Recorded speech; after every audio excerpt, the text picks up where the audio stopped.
Labira listen to the voice of Liberia. It is time to talk.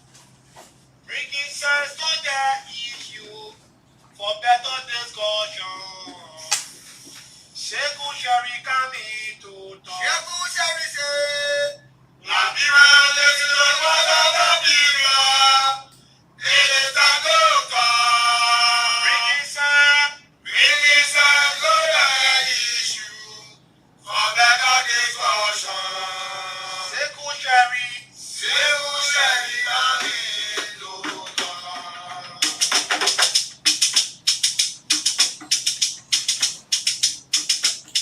Labira listen to the voice of Liberia.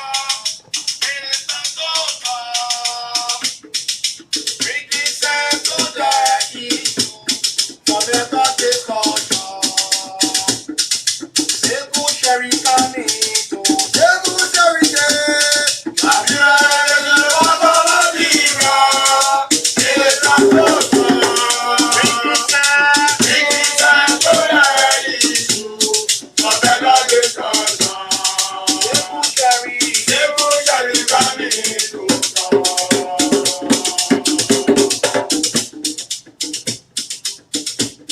Labira listen to the voice of Liberia. It is time to talk. Bringing sense to the issue for better discussion.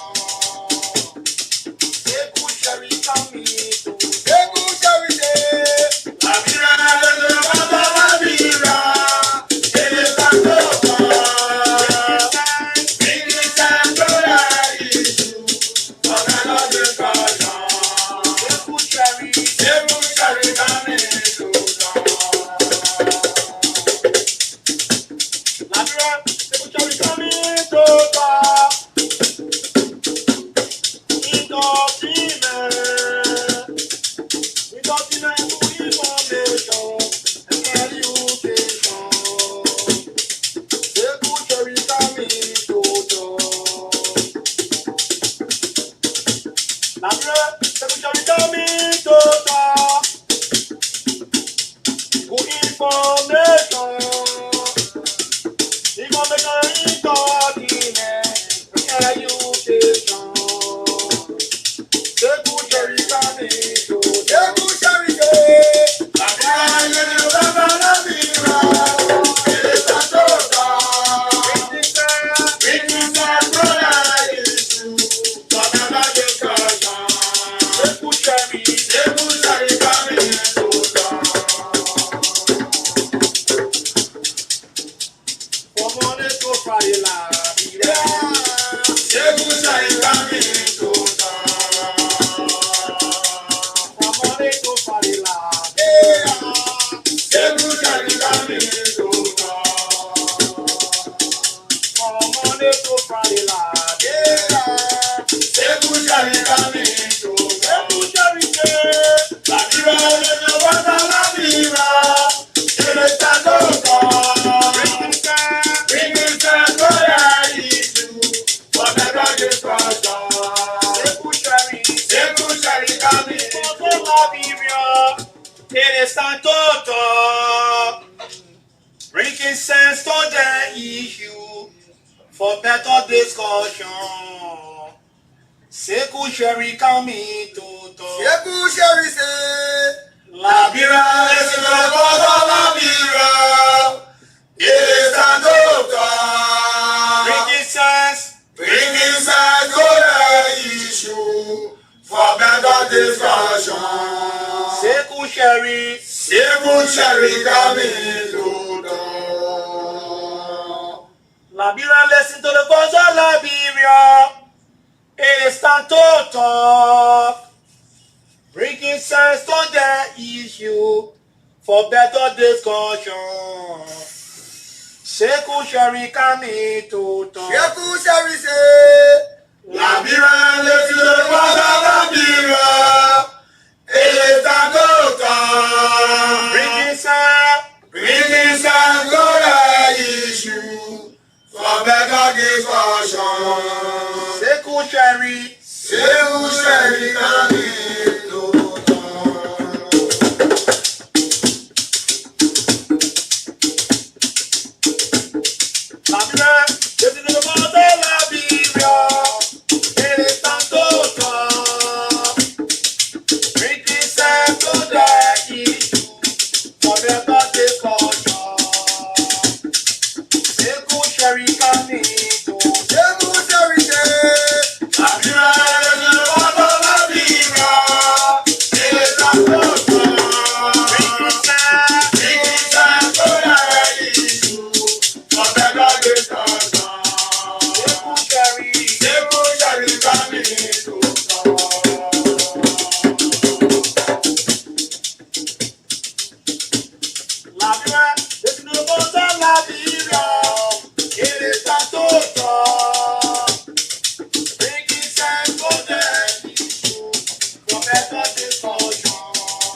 Oh, putain.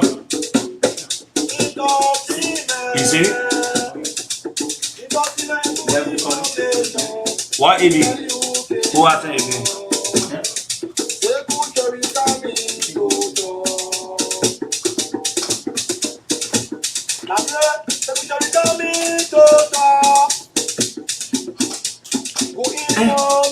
I guess someone at here sending it to you. In my YouTube. On the radio. Because I send it to you, yeah. In my putting it in the place.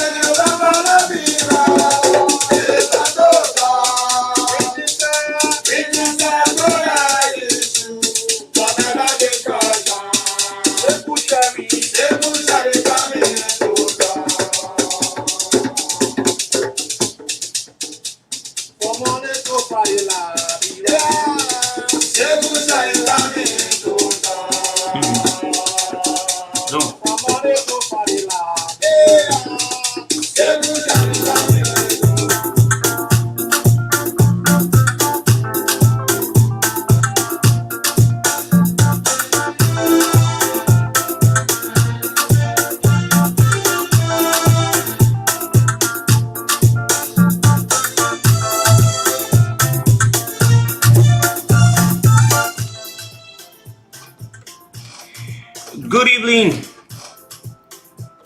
to the loving people of Liberia. Good evening to all the good loving people of our great country, Liberia. Let me say welcome to the show Issues of Today here on Voice of Liberia 104.1. I want to say thank you to Allah.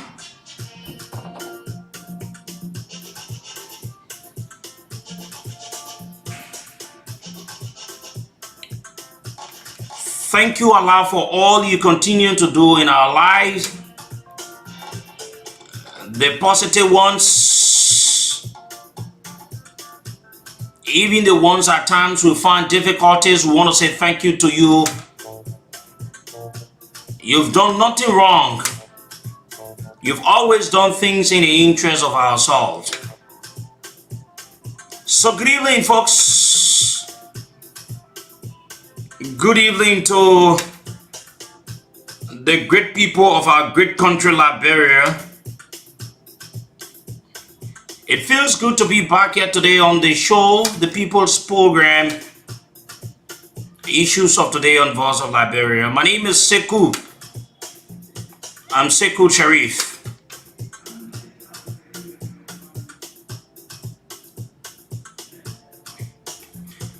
And so we're going to be here like we usually do. Talk about the issues that matter to the growth and development of our country, Liberia. Like I've always said, no matter the difficulties, no matter what the issues are, let us disagree to agree. But we should not go back to the butchers.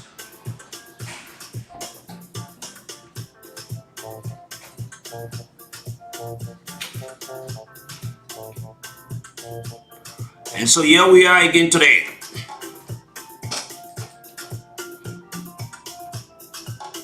Sitting around the table, bringing all of the important issues. It's something we love to do for our country, Liberia. And so too many things we're going to do tonight.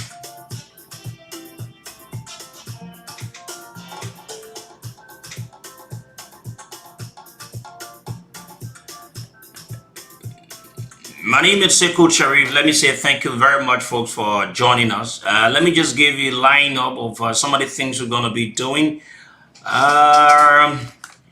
We will go to our international correspondence, which is a regular feature on the show, where we go to talk to our international correspondents to know about what's happening around the world through the means of our international correspondents. When we are through with them, we come back to Liberia to look at our normal political issues in the country. There are lots of things happening in the country. Most of them are good, and we need to continue to say them. We need to continue to elect in the minds of the people, and so they can know exactly what are the issues taking place in the country, Liberia. And we're back again tonight to talk more about Liberia's matter, the things that concern the people of our country, and how we can continue to foster peace and harmony, unity amongst ourselves as we move towards the October elections. No matter your support, there's something we need to bear in mind, that peace is what we need to uphold to, and let us not allow things that will take us back to the dark days. Okay, it's good to be back here.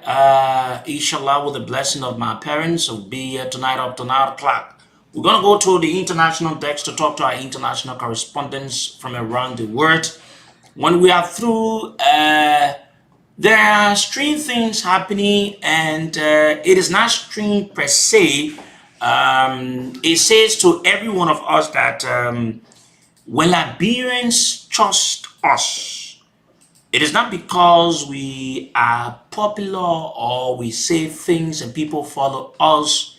We should take on the intelligence of the people to rally on it. Our discussion today going to focus and centered around is it a rebuttal, or is it a confession, or is it the side of Ambassador Joseph Newman Boaka, whose son has been able to come out and speak, and we'll play you his a minute or a few seconds statement he made, and we will provide a very clear and a better analysis for you Liberians. And the reason why we continue to do these things is to let you know about the people, that the people that are wanting to lead this country. You need to know them. You need to know them for yourself, and you need to know who they are. You won't believe it that bulk of them, people like Ambassador Boaka, he's not someone, like I've always said, to trust. Evidence of the recent confection, and now it has been confirmed that there was said meeting held, there were discussions, and we will not jump the gun. We will let you hear it from the horse's mouth itself about that issue here on the show. So let's now go to the international desk, and starting from today's show, I say, or tomorrow, we will start to acknowledge those of the people always watching us on our television, because it's fair enough to remember and acknowledge them as well, because they've taken upon their time though to listen and watch us, follow us. Like we've always said, we encourage you to share the live so that other people can join the fray and know exactly what we discussing and some of the things we continue to discuss for our country, Liberia. Now, we will go to the international desk. The U.S. ambassador had his media engagement, his last media engagement, and it says that he's going to be leaving now. He's not going to have any, media, round table or engagement like what he has done or did in the past. So this time around, it is the last issue he had with the media. So that is it. But there are lots of things happening in the country, folks. The government itself is doing some good things. The government is striving to deliver on lots of issues as we move towards the elections. There are lots of things happening in the country that we need to let the Liberian people know about it. And we'll continue to do that here. And advocating for the rights of Liberians is one of our major focus here at Voice of Liberia. So now let's go to the international decks. When we come back, then we'll roll into lots of issues here today. So we can move on to lots of issues. We're going to make a very first stop in Nigeria, where we're going to talk to our Nigerian correspondent, Naomi Kombenda, and to find out as to what's making news in Nigeria and what is it about the things taking place in Nigeria. So many Nigerian students are facing tough times in the United Kingdom after the Naira equivalent of their tuition fees increased by over 60% following the recent move by the Central Bank of Nigeria to unify the nation's foreign exchange rates. What is it costing? Like you've listened, we're gonna go on the line to talk to our Nigerian correspondent Naomi Kombenda, who's gonna tell us more about this issue from Nigeria. We want to get Naomi Kombenda, who's our Nigerian correspondent, who will tell us to give us an understanding about this development and looking at the challenges the students have been faced with. Let's now go on the line to talk to Naomi from Nigeria. Naomi, good evening. Thank you for joining us tonight. Good evening, Teku. Thank you so much for having me. I'm told many Nigerian students have been, are facing tough times in the United Kingdom after the Naira equivalent of their tuition fees increased by over 60% following the recent move by the Central Bank of Nigeria to unify the nation's foreign exchange rates. Naomi, can you bring us to speed with this development? Okay, thank you very much, Teku. So, Teku, you see the exchange rate in Nigeria based on the inflation when President Bola Ahmed came on board. He said he was going to unify the exchange rates, the multiple exchange rates in Nigeria, so that they can be equal. And so this exchange rate has cost up to about 60% increase in tuition fees for students in the UK. Now, this rise in the exchange rate has put more pressure on many Nigerian students, so that they have to work overtime to be able to raise more money to pay their tuition. Now, the UK is one of the destinations choices for most Nigerians. We have about 128,770 Nigerian students enrolled in universities in the United Kingdom between 2015 and 2022, and that's according to the Higher Education Statistics Agency in the United Kingdom. And so the Central Bank of Nigeria made this rate without consultation with those who are studying abroad. And so the prices at which they pay their school fees with the old rate is really affecting them. And that's why they are calling out for the Nigerian government to do something before they drop out of their education in the United Kingdom. Will these challenges also affect Nigerians interested to study in the UK? Of course, the increase in the cost of forex is also affecting many in Nigerians intending students in the UK and the US and Canada. For many of them, approval of funds, which is one of the processes, is the most traumatic part of the application. Also, according to the education consultants, the approval of fund is student tuition balance. And this shows that a student can be able to sustain himself in the United Kingdom if you have that proof of balance. And students are complaining that the height is so much that they can't afford that money now. And so many of them are saying they'll have to wait until maybe the exchange rate comes down before they can now apply to go to school in the UK, in the US, and other countries on the continent. When these things are happening, you want to know what Nigerians' reactions are like in the country. Of course, Nigerians are reacting. The national president of the National Parent Teachers Association, in an interview with Newsmen today, called on the federal government to intervene in the forex crisis because it's really biting hard. Another Nigerian student still studying in Leeds explained that major challenges were that many of them set their tuition fee in their account in the local currency, but now the money is so high, so they can't afford to pay. So they're all calling the government to come in to intervene, either to reverse the policy or to do something about it. What has the government been able to say concerning this matter currently in Nigeria? Well, so far the government has not responded, but the president has said that that Nigerians complaining from abroad that their complaints are not being ignored. He's waiting to appoint his ministers before he can react to any other thing. But so far, nothing else has been done.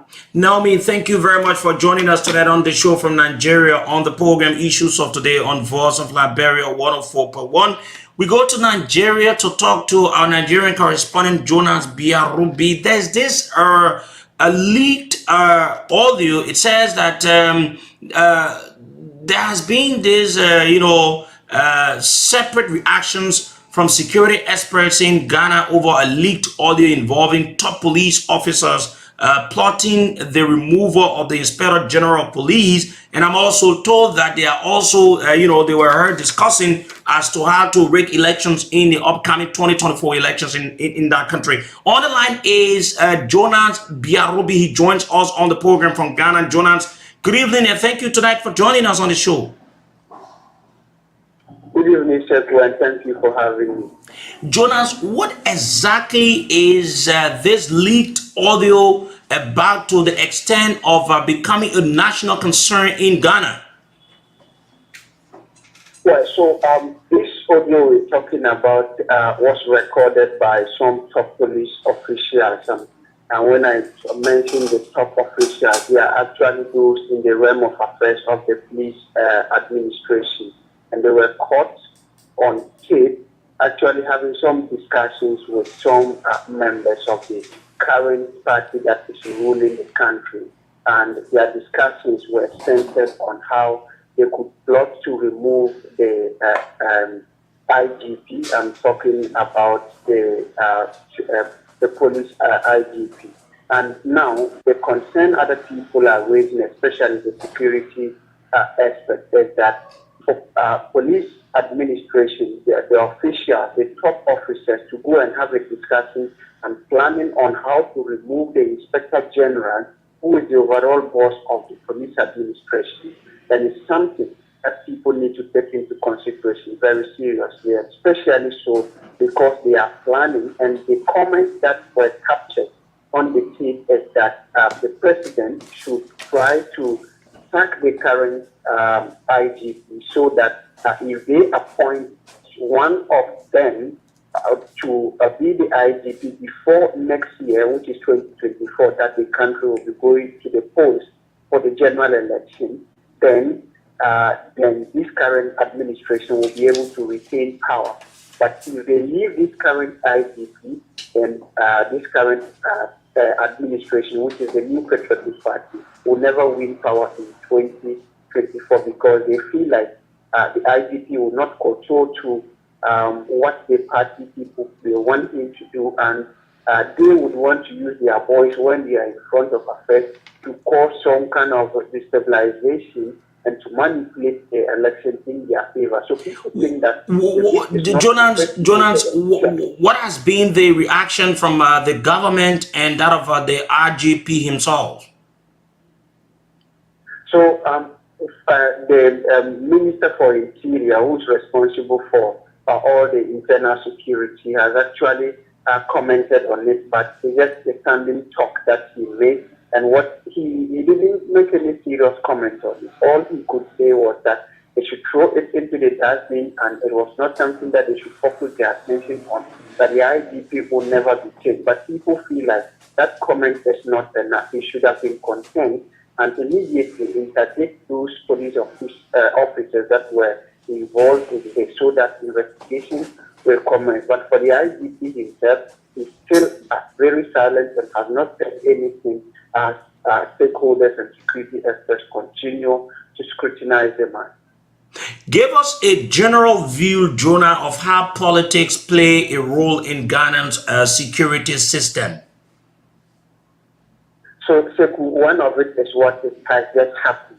For a police officer who has pledged allegiance to be neutral and to serve the country to be caught on tape saying that I am a member of political party A or B, it tells you how serious it is. So now this is how it happens. I don't know how it's happening in other countries, but here in Ghana, what happens is that if you, a political party, wins power, some of the things they use to compensate their youth, those who have been on rampage or their grassroots, is to recruit them into the various security agencies, especially the police service. And so it is very clear that if my party recruits me and I join the police service, definitely I am going to pay allegiance to the political party. And that is what is killing the security service now. So all of them, instead of being independent to serve the country, they rather would want to please their paymasters or the people that have taken them to the police service. So politics is actually killing the performance of police and the security apparatus in general in Ghana. Thank you very much, Jonas Biarobi. He's our Ghanaian correspondent on the line from Ghana. Tonight, we want to say thank you very much, and we'll have to play you that audio at the appropriate time when you listen to them and all of that. This is what we do here at Voice of Liberia, cutting across the world, bringing to you news from all parts of the world through the means of our international correspondents on the show.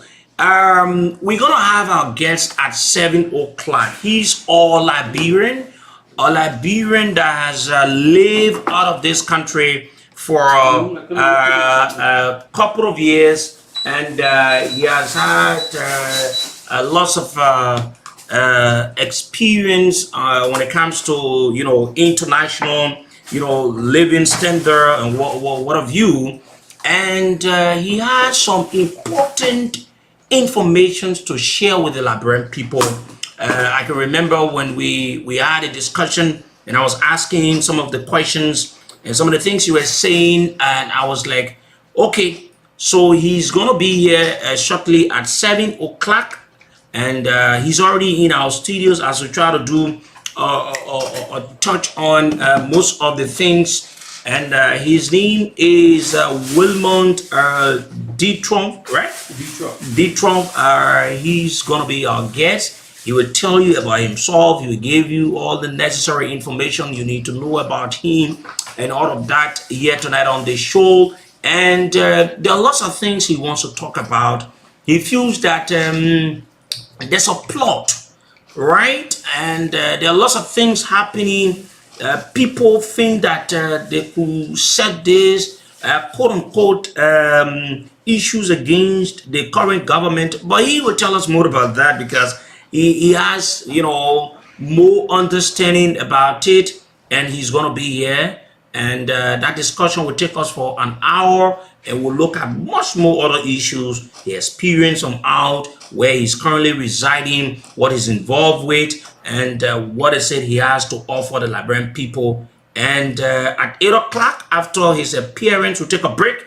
Then we go for the discussion that has to do with Joe Boaka and the likes of Henry, as they've been exposed to the Liberian people. I don't know how true is this information, but I received a call today from ELWA Junction. I think one of the persons that listened to us on the radio said Henry went there today and he was being booed by the people, and they nearly stoned him. I don't know how true it is, but they called me from there. And the time the person called, you could hear the noise and whatsoever, but I cannot authenticate that issue. And it is just what I heard from one of the persons that called, and they said that was what exactly that was happening there. Okay, so that is it. Let me now have our guest, because maybe we'll have lots of things to talk about. Let's not waste our time. Let me now go to our guest. Wilmont, good evening, and thank you. Thank you, Brother Sekou, for having me. Let me introduce myself to the Liberian people, those that are listening all around the world, and in Africa, online, whatsoever in Liberia. Thank you for the great platform. Happy for you because you are the kind of guy and other people that sending the government message outside there. Sekou, before I go into details, my name is Detroit Whitmore. I currently live in Belgium, the European capital, Brussels. Yeah, just imagine you have a chance to relax. Okay. Let me tell the Liberian people, I'm a personal whistleblower for President George Manawia, not the government. Okay. Personal whistleblower To all citizens that are listening, if you believe it or not, I'm a personal whistleblower. 2018, I'm on record. No, we'll go into that hand. I know we have lots of things to talk about. I just want you to introduce yourself, where you are residing. Give us a history of you being in Liberia. I reside personally in Monrovia, well, for security reasons. No, you don't need to give us a particular place. I am Monrovia, around the rehab belt. On a vacation or? On a vacation. Personally, I'm on a vacation to speak to my family and my people. And mostly, I came here personally to blow the whistle, to talk to the Liberian people, those that support the president, or those that in the inner circle of the president. They're listening today, this hour. I'm here to say certain things that will shock the Liberian people. They plot against the CDC government. Okay. Yeah, that's the reason I came in Liberia for. You say you're residing in Belgium. Which part of Belgium? In Antwerp, the Damo city they call Antwerp. Okay. How long have you been there? I've been in Europe for over, let's say, 18 to 20 years. Okay. Since the civil crisis in Liberia, we were very little here. Okay. We found ourselves also in many African countries. Did you go as a refugee, or you went on some other different programs? No, we went as a refugee. I went as a refugee in Europe. And today, I'm a European citizen. Okay. And thank God for Liberia dual nationality. So we can come back and contribute to our country.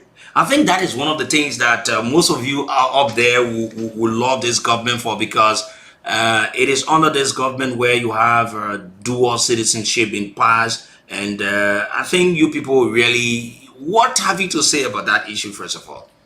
First of all, this country, because of so much politics, everybody involved in politics. When the president newly announced about dual nationality, he told the Liberian people, especially during the legislature, because they believe that the president have a son in Europe, America, so the president was just doing it for that purpose. But the president will look at the bigger picture. So the lot of opposition in the legislature, they never found it necessary at that time. But second, let me say something before I go into that late here, and they do what nationality. I would say, the Liberian people, I would say, I'll be straightforward to tell them, we the highest. We spend the highest money on remittance. We spend $350 million a year. Let me say something. Anything I will say on Seku Show here tonight, you must fact check me. You must fact check me. We spend $350 million in the Liberian economy every year. Okay. Even before in the early Johnson era, we spend the same amount of money. Billions of dollars was coming to this country. But because of the heavy politics in the country, they try to silence us with our abroad. With the highest. And we put our remittance in the country will sink. I say so, with no fear. $350 million put every year for remittance.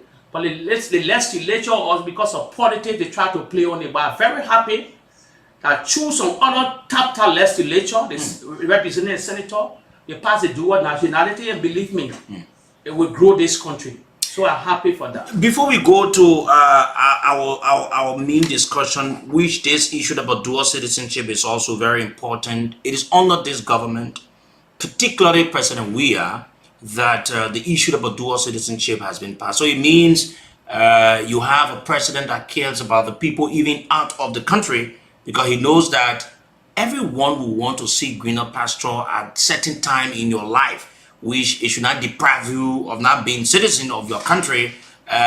What has it bring to you people out of the country that have other, citizenship? What does it bring to you people? How you people think and feel about it? What could be your reaction in terms of saying to the president about this? First, I would say kudos to the president. Salute to you, Mr. Excellency, for the brave heart to push this thing through for us.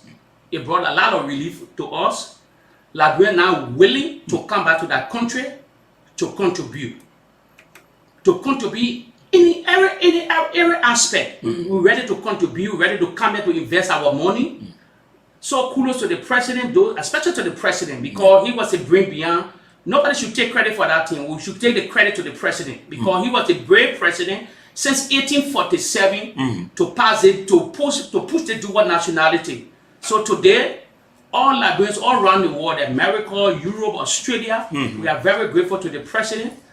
Many people in exile, the opposition or what, but we're grateful to the president for pushing the dual nationality. And believe me, Sekou, for 3 more years from now, there will be a biggest game changer. Liberia will spend millions of dollars trying to invest. Other countries in West Africa like Ghana, Rwanda, everybody doing dual nationality. Because of the global society, and the people try to play on the citizen because of dual nationality. So the citizen never believe it first. They think it was bad for them. No, it's not bad for them. It's good for everybody. So meaning when Liberia at the time never signed into law dual citizenship, thus depriving you people that have other citizenship out of the country, it was a sense of where maybe you people were afraid to say, okay, if I invest in Liberia, I won't have that red and all of that. So people were keeping their investments or all of that, right? Exactly, you said it right. People were afraid to come here to invest because according to the law at that time, I own a property here, but that property cannot be in my name. According to our law. By that time also. Yeah, so everybody was afraid. Everybody was afraid to invest here because somebody will take advantage of you. But for now, just watch it. After the general election, I tell you Liberians, millions of Liberians want to come over. They want to come out of that country. Majority of Liberians tired in the Western world. You can see what's happening in Ukraine and Russia. It's not a safe place. It's not a safe place for us anymore. So we prefer to put our money in West Africa, in Liberia, especially Liberia. All the nationalities doing it, the Ghanaians, the Nigerians. But because of that stigma was on us, but thank God, because the president was so wise, fast-sighted, so he pushed it for us. So kudos to the president. Okay, Wilmot is my guest. For those of you just joining us, he's a Liberian citizen and also he's a resident of Belgium who's currently on vacation in Liberia. He said he's a whistleblower for particularly the president. He has something to say to the Liberian people today, and we're going to go into it. We're going to listen to him keenly as he tells us what is it he wants the Liberian people to know. Let us start from one point to another. What has prompted you to say you are a whistleblower for the president? Okay, let me say this. 2018, 2018, when the president first took power, 2018, he invited us at his Jamaican resort. I'm on record. I'm on the Executive Mansion website. You can go as anything I'm saying here tonight. I'm asking all Liberians, you should fact check it. I'm on record. I was the first person to blow whistle concerning our Liberian maritime. At that time, under Ellen Johnson Sirleaf, Ellen told the Liberian people and the government and the citizens she was receiving $18 million every year for the maritime. And Sekou, Panama, the country of Panama is the first on maritime, and Liberia is second. Imagine Sekou, first prize making $500 million a year. Then second prize, how can you get $18 million? It should either be around 30. No, it should either be around 100 and 200. 200. If Panama is the first in maritime, anybody can check it out.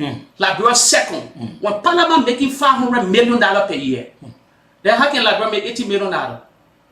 That's way below the belt. Thank you. So when I came in 2018, I'm on record. 2018, I went to the Jamaican resort. When the president invited us, I blew that whistle. Today, we get Liska, our agent are responsible for our maritime, Liska.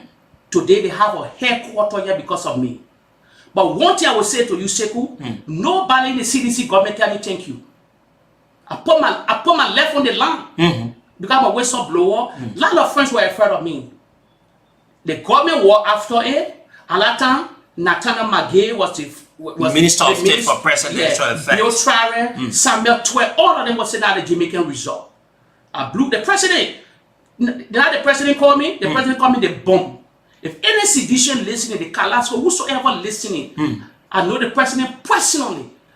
You will even you will even ask Kalasco that man in town.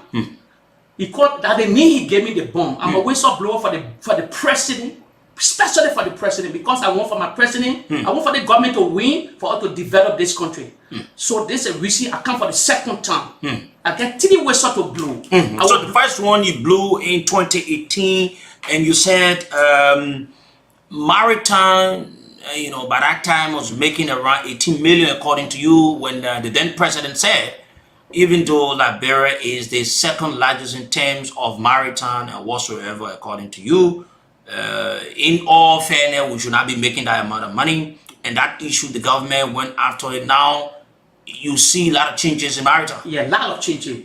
The commissioner now bring a lot of changes to the maritime. We never had a list. We never had a headquarters. We never had an officer before LISCA. The agent are responsible for. We never had it because of our whistle blowing.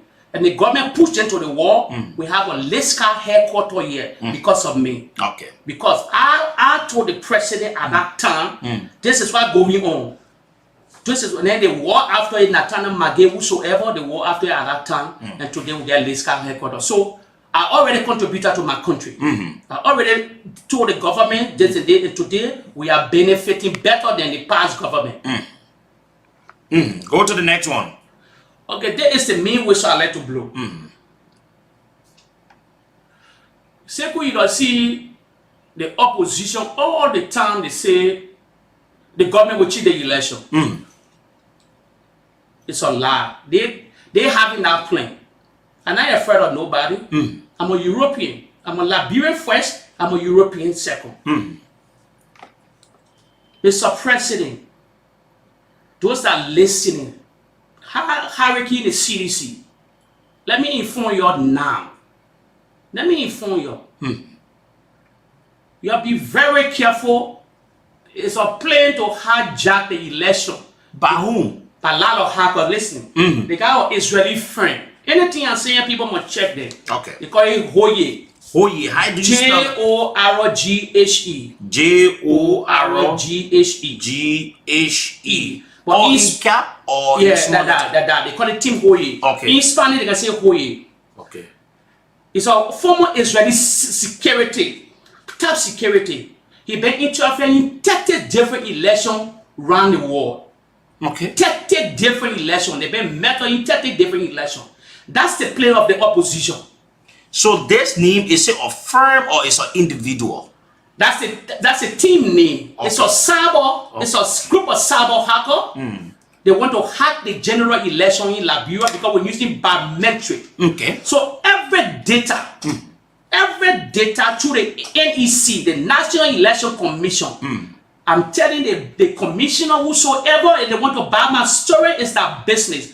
But as telling the Liberian people ahead of time, especially my government, you all need to set up a cyber team to protect the NEC data. Okay. The National Election Commission data. I say you want to fact check it. Anybody can Google this company, these people now. They call the man Tim Hanna. His name? That's the name of the man. T-I-N. Okay. H-A-N. H-A. H-A-N-N is an Israeli name. Okay. So that's the biggest plane. They've been meddling 30 elections around the world. Especially in Africa, because Africa is a global society. We don't have serious cyber team. When you hear the opposition talking about they want to cheat. That's the people playing. Let me break it down for you. With no fear. You see Stanton Waterspoon. The men have been indicted for $100 million through medical fraud in America. So I will take your back here. The Liberian people are listening here, on your voice here, on our voice here. I will say something here. You remember the senatorial election that Jala won in Lofa County. Jala, Senator Jala, President Senator in Lofa County, when all the opposition went to Lofa, the Buaka, every contingent of the opposition, when they were the CPP, I think when the CPP at that time or they were split, I don't even know. But when Jala came to power, we remember Spunto, CEO Stanton, he called a lot of people on his station, the lack of Henry Costa. They started calling result ahead of time. If the Liberian people can still remember to change the game, not knowing NEC never announced the result. But this guy, because he was having one of the biggest platforms, they started to call election ahead of time. What they were doing, it was a test trial. To test the system. To test the system. So they started carrying, they said numbers in Foya, numbers in the other place. Every Liberian can test what I've seen here today. So from that time, I started putting my pieces together. They have a bigger plan. Let me tell you the bigger plan, even beyond Spoon taught them. You hear about Representative Chris Smith. Let me break something down here today. You see the ambassador that are here today, Malcolm McCarthy, he's a Republican. Let me break the picture to the Liberian people. He's a Republican. He was appointed by Donald J. Trump, the 45th president of America. The Chris Smith is a representative for New Jersey. He's a Republican. The Allen Way. All these people used to hear about they used to say all kind of crazy thing concerning the government. These are the bunch of people they try to melt in our affair coming October 10, 2023. Okay. So I'm asking the NEC, not only NEC, they want infiltrate. The Central Bank of Liberia, the CBL. Okay. The CBL, they want to infiltrate them. Through the hacking plan. There's people selling your hacker, like you put a data here. They get even your studio, your VOA, because you preach for the government, especially Freedom FM. Ome Sansayon, I think the owner of Freedom FM. Yes. All of them playing before October 10, when the election going on, they plan to hijack all of your system. That when you're reporting, nothing will report. So it's a wake-up call for you now to get your cyber team ready. Freedom FM, Kevin, the main Prime FM. So I want to understand from you, when you say there are hackers and they will hack the system, it is something possible, which I know it has happened and it can happen. I want you to take us through, and let's take it time after another. Let's look at it from the National Elections Commission standpoint, because Liberians will be thinking and depending on the National Elections Commission to announce the results. Yeah. So if President Weah wins the elections, we all don't want anyone tampering with the elections so that he can be re-elected. Take us through, how is it you think they're going to do this process? Explain to us so that the common people listening will get a better understanding about it. Sekou, this signs a new world order. Okay. We live in a modern era now with high-class technology. Probably because Africa's smaller. What I told you, the Tinhoye, a group of people, they're not only Tinhoye, they got a lot of people. Okay. Like the opposition is working with. Lot of people. When you see them lobbying DC, they all beyond Samsung, Chris Smith, and all these people. You think what they want to do? They want to make George Weah one-term president because of power and greed. You think they can? Actually, Sekou, you're on the ground. You think they can win George Weah to the ballot box? They cannot win George Weah to the ballot box. Like we're not stupid. But when you see them telling you, oh, the president will cheat the election, they want to distract the government. They want to distract NEC that are waking it up now. Say what I was saying here, I don't get explanation for anybody. I'm a whistleblower. They won't buy it, they won't buy it at a business. I said it ahead of time. When it happened, I wanted to prepare to sell out a special hacker team that nobody should infiltrate. Nobody should infiltrate NEC. So you mean the opposition now is working along, according to you, with some Israeli company, Americans to hack the system? How is it they're going to do it? Are they going to be in Liberia or they're going to be distant far?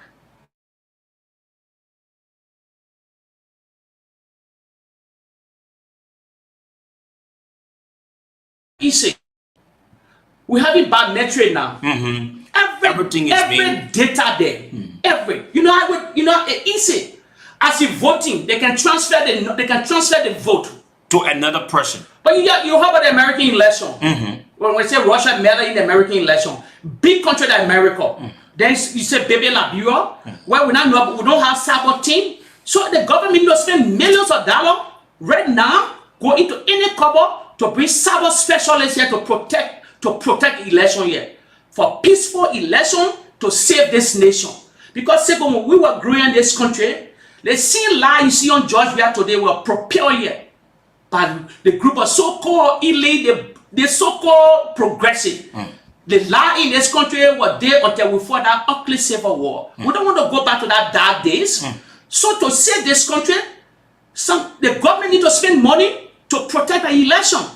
Who win, they win. If they So it's a particular opposition party, maybe like the Unity Party or CPP, or is something cut across? All of them, because why? They're anxious for power. They want to make Georgia one-term president. When they can't be into the ballot box, they were news. Okay, so they think that going to the elections, asking the Liberian people to vote them, they won't succeed in that direction. But by using the system that being put in place by the National Elections Commission, could be another means to rig the elections. Easy.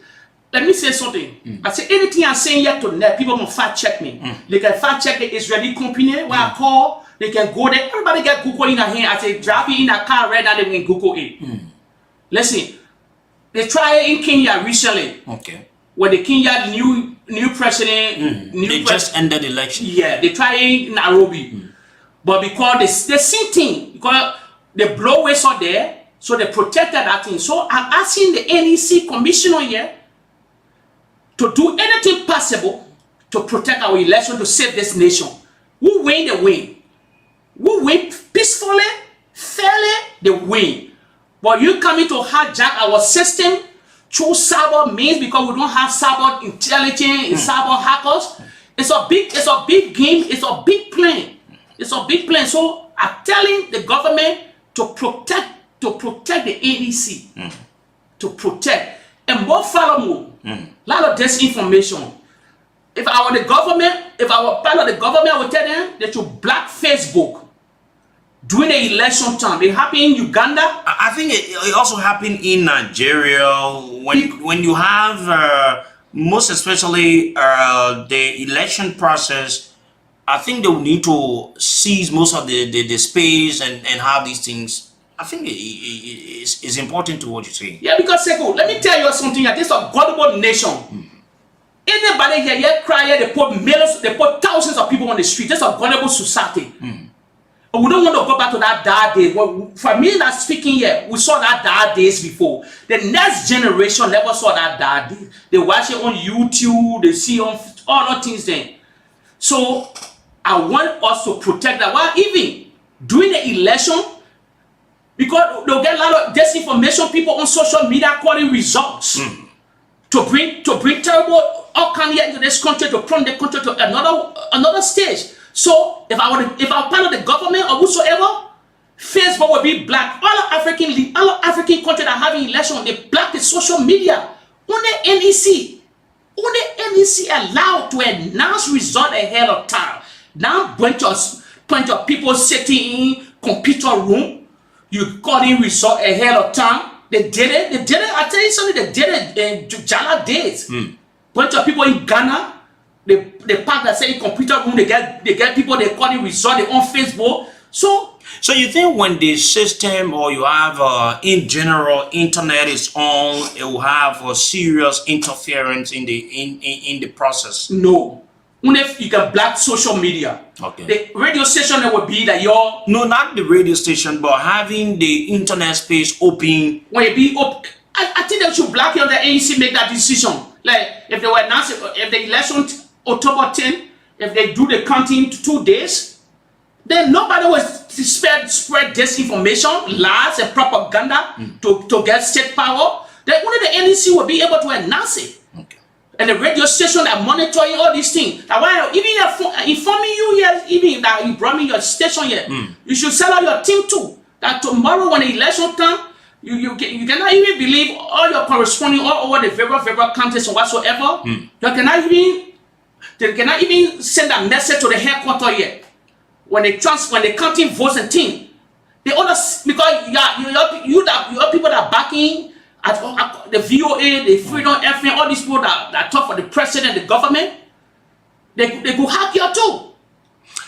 So with this thing, have you reached this out to anyone you know close in the government or someone that you think because this is a very serious alarming thing you're saying? Nobody gonna ride on me. Okay. I wanted to blow the whistle on my king December. Okay. I was here December and January. I wanted to blow the whistle. But so my friends that were calling me, oh Jake, take your time. I said, listen to me. I'm fear nobody. No. I do it to protect my land. To protect. If you want to win state power, win it fair. It can prompt that nation. Say, well, I already living outside. I'll just say something to you. Oh, I already living outside for long. They brought warrior, they push all in outside. I living there. The only thing I can tell my family, I said, I will send your money, you go places like Ghana. Rescue yourself there. $100 I will be sending there for you. No woman that died this will come in here. We are investing in this country. The country on another stage now. In not those days. No, gradually. That room will not build in one day. If George will not win power peacefully, he will leave. But because he's a peaceful man. Yeah, but you cannot hijack it because you want state power. So I informed the AEC. They can spend millions of dollars to bring.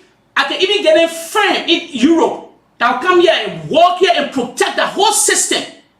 I did myself here on our side. I met a lot of people already to say, can you protect the election? Because that team are calling here. When they met it, they got me my call here whole day. I think you can Google it right now as you're driving in your car. You will see it all over. And beside another group in America where Chris Smith, they're all affiliated to. They are specialized in hacking elections around the world, particularly in Africa. Because Africa is vulnerable. We don't have special team, so it's easy for them to hack election here. So it's a way that I blow the whistle to the government. I want to believe it because you have what is it? You have this issue. The similar thing happened in the U.S. elections, where the people complained. They said Russia, meddled in their election. So if America could complain, what about Liberia? So it could be possible. So that's why I'm telling you ahead of time. They shouldn't relax ahead of time. The government should get over that game before they plunge their country to another craziness. Because the opposition desperate for power. You can see the writing on the wall. Listen to me. Simple. They cannot win Georgia. You know why? We were all exiled when George William brought about 1 million people. The opposition went on a pandemic move. So it's possible, and I know it, that they're playing. The whole cabal opposition, all of them, they want to make George William one-term president. So they are all involved. So they need to protect especially the NEC. In our CBL, Central Bank of Liberia. It's a money place. You see, Sekou, they get top hackers in Europe that infiltrate institutions, billions of dollars institution, banking institution. They got Russian oligarch, they got a Russian genius, they got Israeli smart cyber guys there. They talk about baby Liberians. Sekou, I want for the government to set up a cyber team to come ahead of time. They should be in this. What do you think the Central Bank of Liberia can do? Because it's about money matter. Why election going, they transfer all your data. So what are you talking about? There's anything possible. Especially the Ministry of Finance also. The Ministry of Finance also. These guys having plane. If Liberian people want to buy my story, they buy the story. They want to leave it alone, they leave it alone. But Jake will not sit aside and know about this kind of thing. I cannot come on radio station to not even inform the Liberian people or the Liberian government. It happened in a lot of countries. It happened in Nairobi. It happened in other countries. So we have to protect. My main the real reason we have to protect our election for fair and free election. Okay, let's move on to some other things you said you want to talk about what we think the very people from the past and the present go out and do some other things that you know of that you want to say. Okay, there's the other thing I like to tell the government. Liberian people, when you're listening to me tonight, I told y'all I'm a personal whistleblower for the President of the Republic. President George Weah came to power since 2018. 7 months into his presidency, his CPP at that time, they were together. They had a plan to hijack this nation. I had a bro about that 16 billion missing money where the Henry Costa they went with that last and that garbage. I challenged any of them. There was nothing they call 16 billion that missing. I live in the West. Some of them even don't know where the money was even printed. Had people, newspaper, they ran with that garbage to lie because the government just took power. Even sedition, they never believe. And today, if you made a survey on the street now, Sekou, Liberian people still believe there was $16 billion missing. There was nothing they call $16 billion missing. Nothing was a lie. They had hijacked this country. June 7 brought out Oakley protest. And today, there was nothing called $16 billion. It been debunked. This is why I'm telling the president. Mr. President, you the president of the Republic of Liberia. You make decision foreign policy. You appoint and you dismiss. If people in your inner circle listening and they bomb talking, the name you give me, Mr. President, I want you to summon all your ambassadors in the Western world. Summon them back home. The way you do retreat, the way you do cabinet retreat in Basel, Nima, some of them. They are all Ellen Johnson Sirleaf appointees. They were all there from the Unity Party. I will give a special country, and I fear on nobody. Mr. President, when you're not making wave in Europe, you know why you're not making wave from Europe? You know why you never made wave in Europe? Because they were stepping on you. Millions of dollars also in the West for us. Your council general then, they were all appointed, they were all there. I will call their name, Besoka Finney. You were foreign minister here, on your watch. They all knew. You were foreign minister at that time. They know what they were doing. Maybe now present foreign minister Kimi, I don't know. But Mr. President, I want you to summon all of them back home. But Kenyatta was also on the foreign mission though. No, at that time probably you are United Nations, but he came lately. So I won't worry responsible.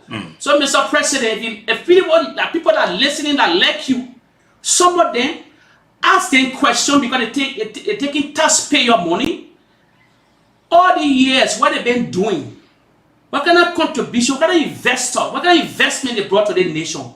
Say I will say something to you. Anything I'm saying here, people will fact check me. They get ambassador all around the world. All around.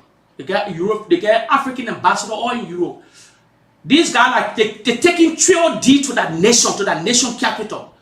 Let the president convince me to convince me to say who ambassador in the Western world have brought a 3D to the executive mansion for his government to sign. You know why they will never bring it? They are all Ellen Johnson Sirleaf appointees. They are all part of the Unity Party.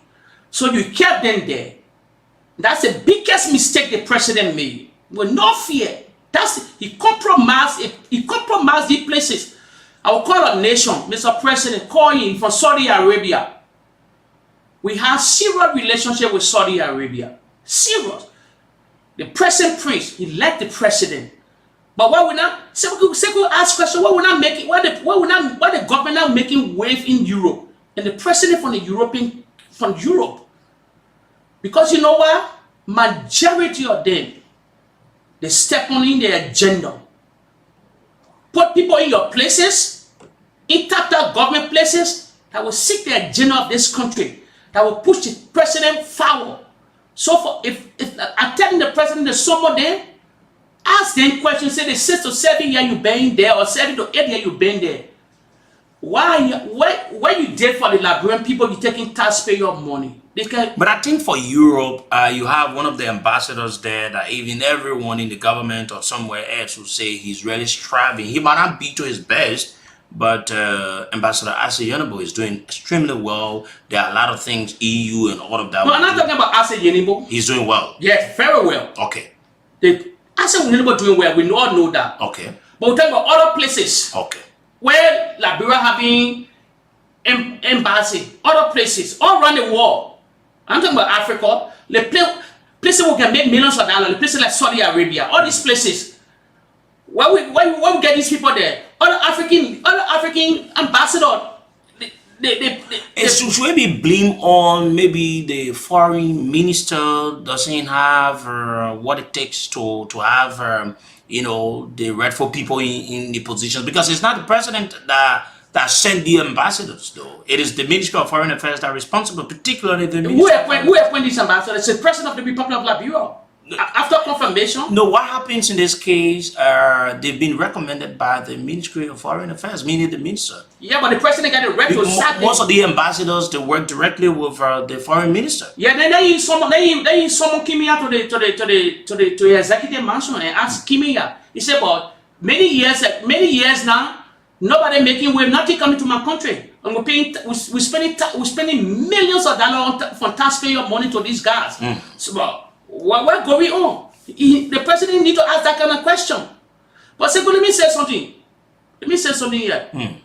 You know, there's some strategic places you put your own people. That people that you trust. There for your own cause. It happened in the West.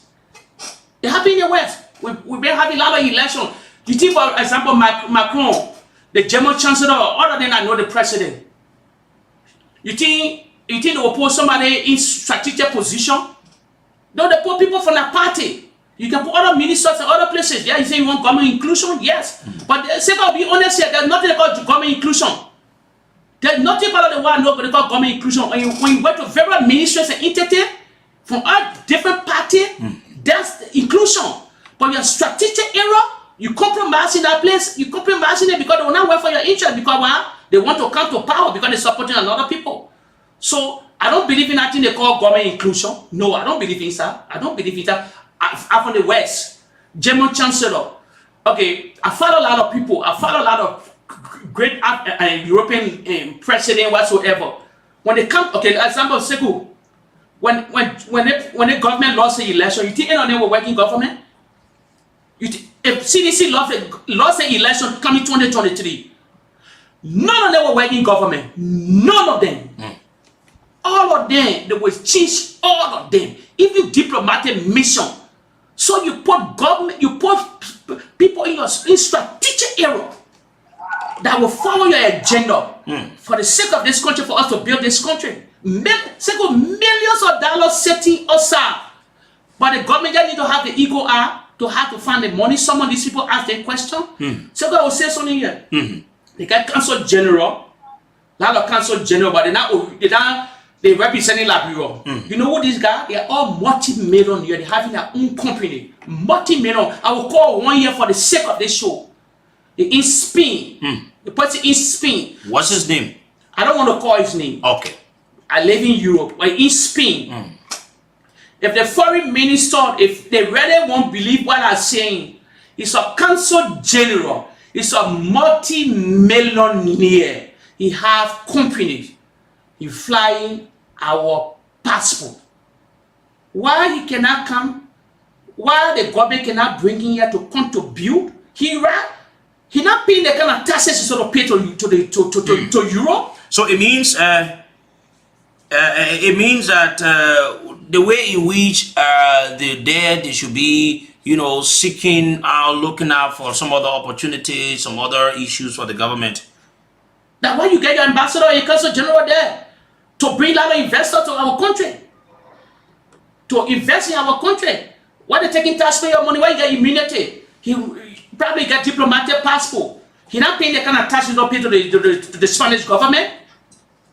So That's why I came here special. Okay. To open the government out So and find money. you think the council generals, meaning like you said, the multi-millionaires, people that have money, and using our passports under that understanding, should be able to help contribute to our country. Seriously, they have to contribute. Go out, look for business people. They themselves can also help. Okay. Let me give you an example. Investments, Okay. Like your consul general, you representing Liberia, flying a Liberian passport. You have a multi-million-dollar company. Okay, let's say you have a supermarket chain, for example, a lot of supermarket. Like your company worth almost $500 million, or let's say $200 million. They usually pay to the Spanish government a lot of taxes. They usually pay like $10 million in taxes, for example. Because you fly in our diplomat, because we get immunity, you're a diplomat. You know what I'm saying? You're a diplomat. You will not pay that kind of huge taxes. So the way you cannot come, as a multi-millionaire, why you cannot come to, the way you want our diplomatic passport, the way you are consul general for. You are consul general, you representing our country. Probably because we don't have ambassadors in that places. The way you cannot come and contribute to our country. So in short, you think that at least they should be able to, let's move on to something else again. Yeah. Yes. Looking at the way you people are out there, let's look at this thing about, the dual citizenship. This issue about the dual citizenship, we should say, is very important and all of that. What is it you people are thinking of now, the way in which this government, under the president, the issue about the dual citizenship has been passed? I told you earlier, we're happy. We just want for the country to be peaceful. Seku, we in the West, in the Western world, if I don't know the amount, the exact number, but we huge amount of people. Let's say we're over 200,000 to 300,000 people all around the world. And a majority contributing. Including one of my friends, they call Philip Paswa. Yeah, so. Yeah, the man out of the country too. So it's good for this country. It can grow this country. I will tell the Liberian people, nobody should lie to you. The dual nationality, let me leave politics on the dual nationality is very important. Very much important. Ghanaians are growing. Do you have, you as an individual, do you have an investment in Liberia? Personally, I don't have, because I have a property here. Okay. But I don't have investment. With plenty, when the CDC government win. The re-elections? Yeah, when they win and I know they will win, I'm bringing my investor there behind me. Okay. I'm bringing my investor behind me. And Seku, one thing I want to say before you go, a good thing you stress here now. Seku, can I ask you, do you know our corporate tax from the legislature? I think 20-something%. I don't know exact. Seku, one of the things that stopping investors to come in here to Liberia, I will tell Mr. Buffer Chimbo here tonight. He's the Speaker of the House. The whole legislature, if you want it better for your people in this country, because you represent the people, you got to reduce your corporate tax. Okay. Our corporate tax is high. The European Union is 21%. If they want to invest. So if your corporate tax is higher. And what is Liberia? I think Liberia 20-something, 25, 26, I don't know the exact number. But they're higher than the European Union. They're higher than European Union, probably America.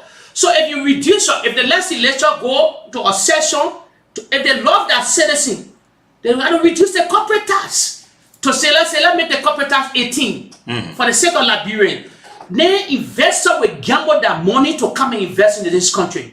But if you make your corporate tax higher, you can. We are taught a lot of people in the West. But when they Google Liberia, they see our corporate tax higher. Then they make it hard for people to invest in this country. They put a lot of blockage on it. They put a lot of stuff. You got to pass through this process. You got to spend thousands of dollars a year. The investor will not want to invest here. Because they got to break through all red line before they invest in the country. No. Simple, if you want to help this country that's suffering, that we want investor. Ghanaians are not playing magic. These guys are not smarter than us. For real, they cannot talk more than us. You think, I say, well, what's the problem Liberian bringing investor here? Because you know what? The corporate tax is high. So the last election, they need to go in session to amend new law and reduce the corporate tax. The investor will come, thank God electricity coming easily. They will building the feed up roads, and electricity coming to this country fully through money captain all these people.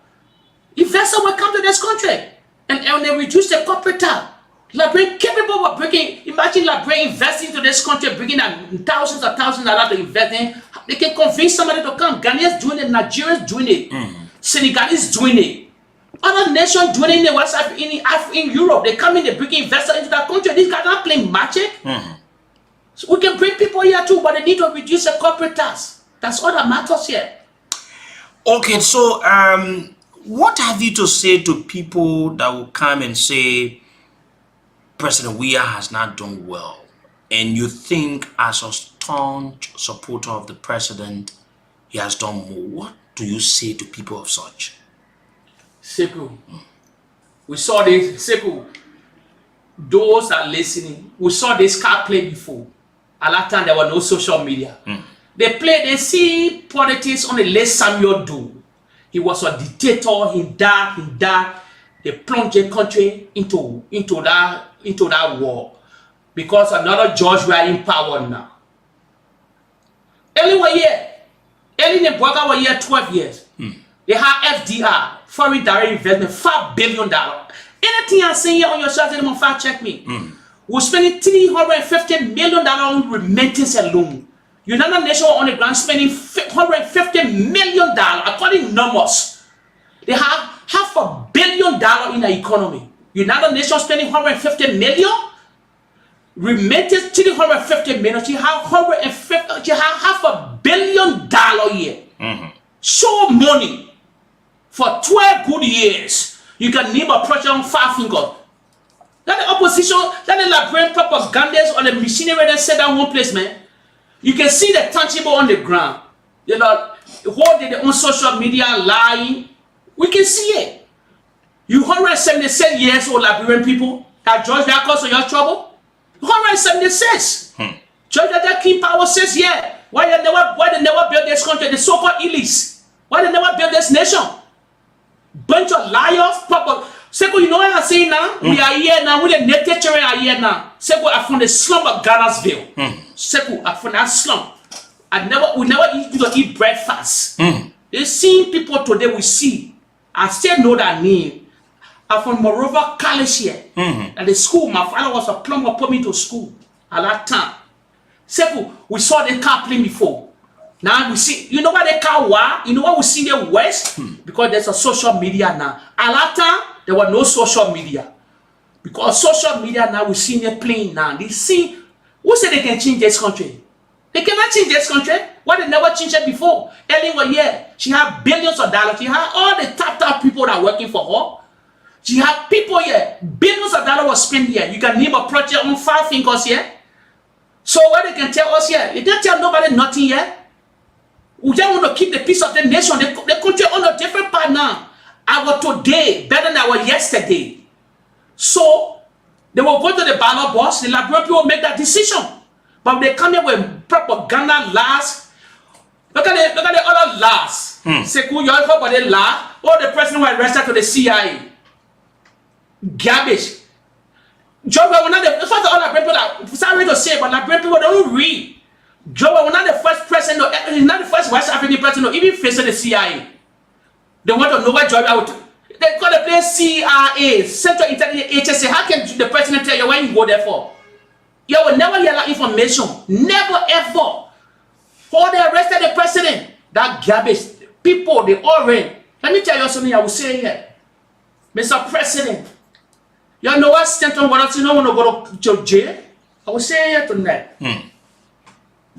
You know, they may have a plan when you go. That $100 million medical fraud plan, when you are having that money, Sekou, they may have a bigger plan, even beyond it. You know what they want to do here, Sekou?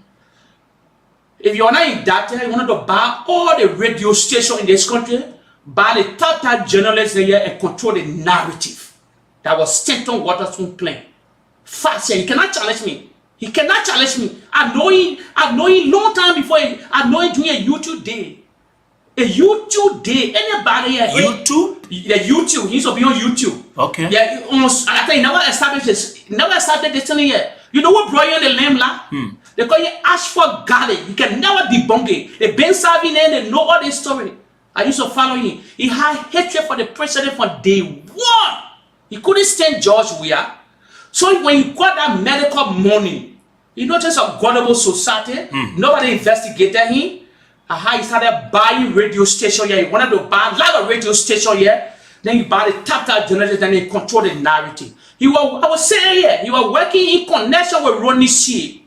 The so-called front page African newspaper, and a garbage newspaper. You're making some big allegations. It's not allegation. There's not an allegation. Facts. Ronnie C cannot deny. Stanton Waterspoon calling men will get clips upon clip with download all in Europe. He was working with Ronnie C before the indictment. Get me on record here. Ronnie C can never deny Stanton Waterspoon now. He used to call you a show. Let me tell you something. You remember before they could sanction? Stanton? No, before they sanction this guy, our SG, Serena Sifos. The Solicitor General. Yeah, at that time. Ronnie C, the clip are there, the video are there. They not in hiding. We download everything long time. Stanton brought in on a show on Spoon Todd. I forget the year he brought it. That time you were not indicted. You look at that video, Ronnie C was reading from the core law. He said the SG were in money laundering. He said, then I play our debunking. He said, Labiro, Ronnie C one air, he said, Labiro a hot for money laundering. I live in the West. In your Labiro banking institution, there are $2 billion. Then you look at small Labiro, say it's a hot for money laundering. For that day, I start watching all of them. Listen, money laundering, Labiro banking institution, there are $2-3 billion. How can Labiro be hot for money laundering?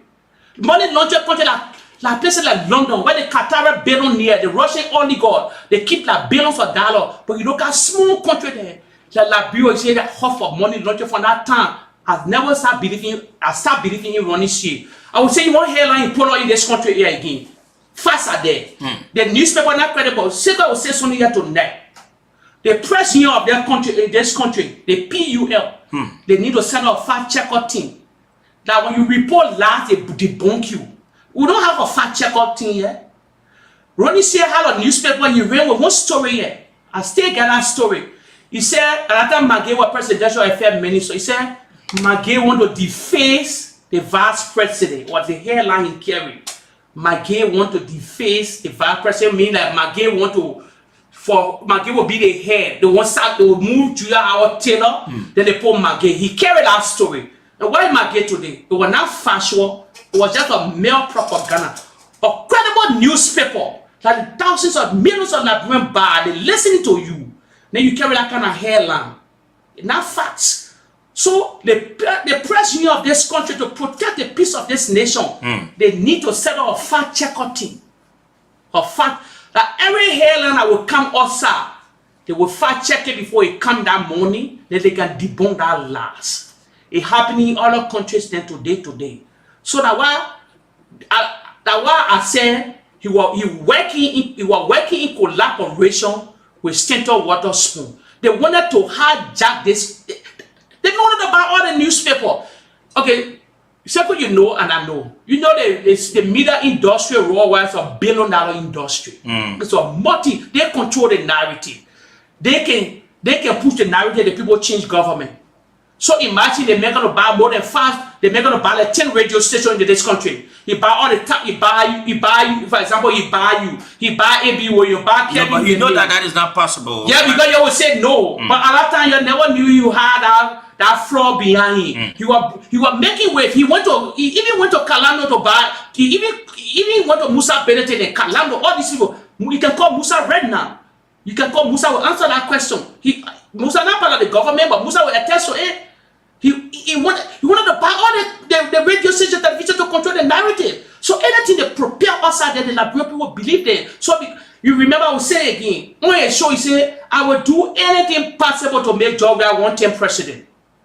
Okay, we have of us Wilmont. He's our guest, a Liberian residing in Belgium, and he's been explaining more issues here tonight on the show about what he thinks, some of the plans, and how he's alleging that the opposition, they want to hack the election using hackers and some other means, and he's encouraging those of you that support the president to continue to looking at what the president has done and the dual citizenship that helps a lot those of the people living out of the country, and much more other issues on the show tonight.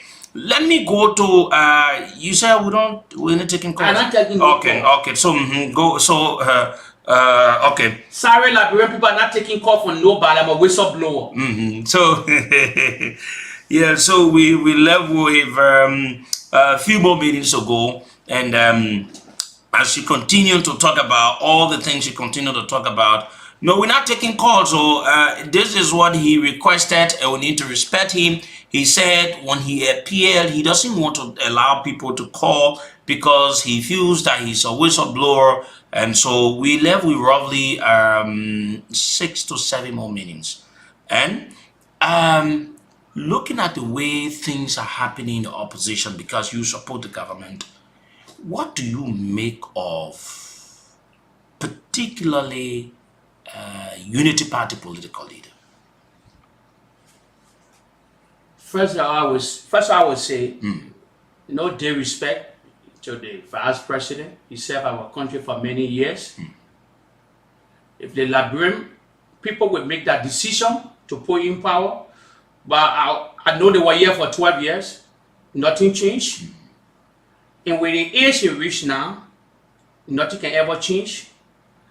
There's just group of surrogate around him that want state power for their own greed and so forth, whatsoever. They're pushing it, but the decision will be made by the Liberian people. So, but CDC had to work harder, no matter what. But I know I've seen the writing on the wall. I know if the government can protect the NEC, George will be elected. If the government is sedition, no Seku radio station that can follow Seku will listen. They like the Kalasco, all these people. This is not a joke talk. You play that way and you relax, there will be one-term government. I definitely tell you what I want to say. I want money from nobody. I know the president personally. I just want a piece of this nation. Because you love the president and you think that the president is doing well and he deserves to go for the second term. Yeah, exactly. Simple. If I want money, if I wanted money from the president, I blew the first question of 2018. No, we're talking about money. I just say something because people will wrong and say no, but I want for the peace to be the peace Your to thing restore. here is the maintenance or to uphold the rule of law, and so we can see peace continue in the country. Yes, when peace continue here, and the election go fair and free, and no, they ain't hijack nothing, and they protect the NEC. Find a cyber specialist to protect that database through that biometric. That database will be in somebody's hand as election going on, the transferring numbers. We had a peaceful election. Everybody will be satisfied. People will have that pool washer to every variable pool. The election will be fair and free. But before I close, I get 6 minutes. Let me say something to the Liberian people outside of politics. Fast here again, Liberian people, you must fact check this again. So let me say something. This country is 176 years old, Liberia. So what I know and I know now, it's a lazy nation, all embedding our DNA, lazy nation. So we the citizens? We citizens of this republic, including myself. We are a lazy nation, 176 years old, we only do the blame game.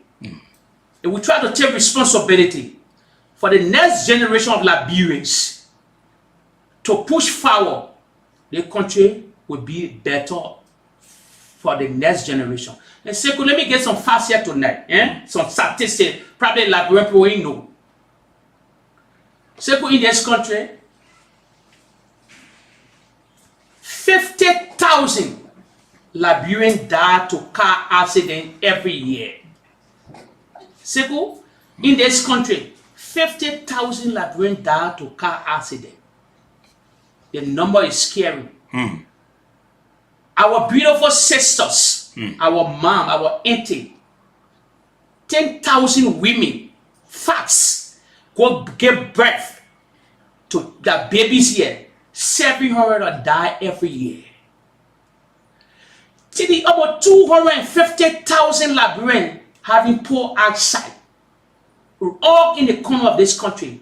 250 facts, according to the United Nations statistics. I just breaking the fast on for Liberia to wake up. 50,000 die to car accident. Every corner of this nation is so scary. In 10 years' time, 500,000.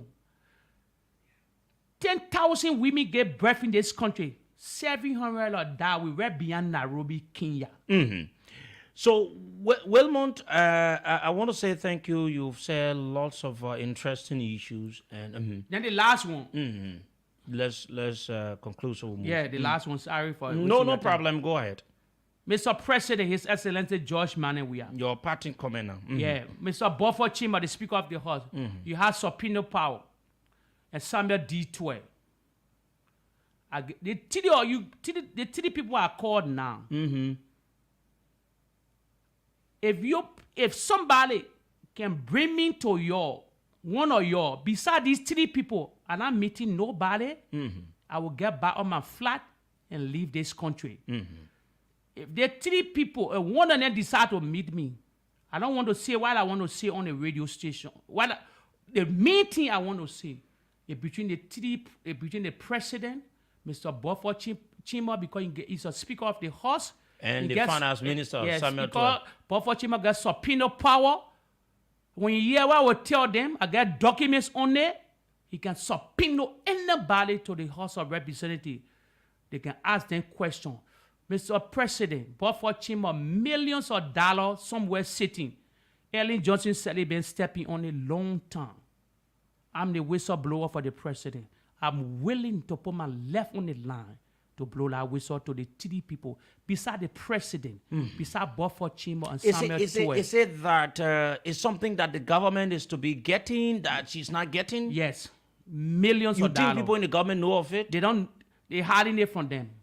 Okay. Is it people out of the country or? The money in this country.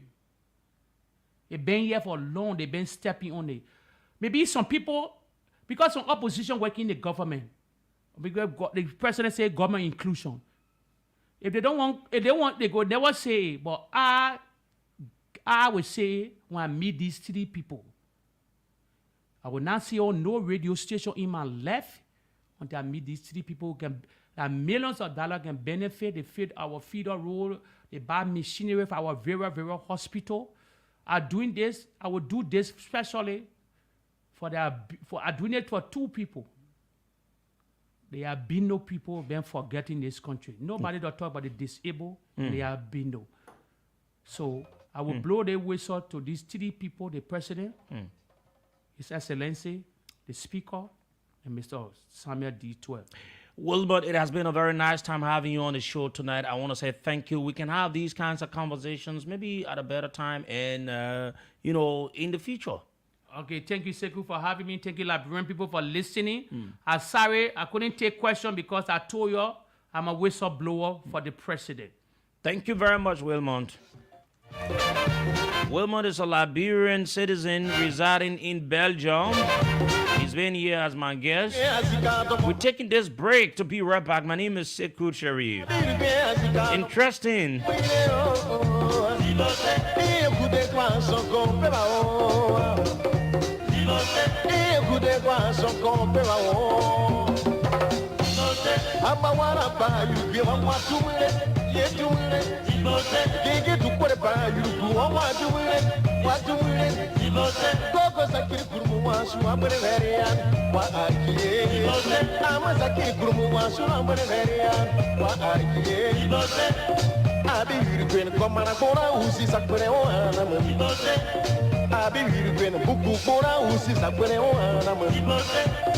Abi yürüyen tetere kuyisi ano wadiye.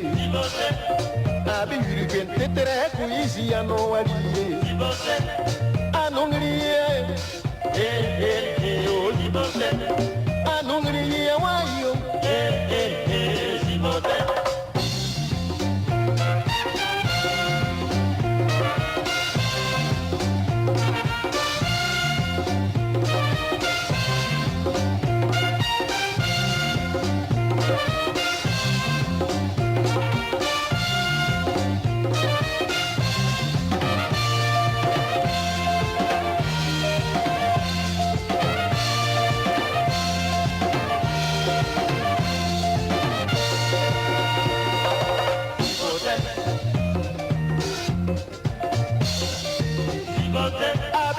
Azicado, Haye, Yuri, oh, Abirge, Azicado, Haye, Yuri, Logo, Azicado, Haye, Yuri, Écoutez quoi, son compère, écoutez quoi, son compère, Amawana, you want to move it, yet to move it, no, it's like you keep by you, want to move it. Watu mule Koko sakiri kurmuwa suambere veria Wa aye Gigi sakiri kurmuwa suambere veria Wa aye Abi yürüben komara kora usi sakure o anamı Abi yürüben huku kora usi sakure o anamı Abi yürüben tetere ku izi ya no wadiye Abi yürüben tetere ku izi ya no wadiye Anongriye, Zimbabwe. Anongriye, wayo, Zimbabwe.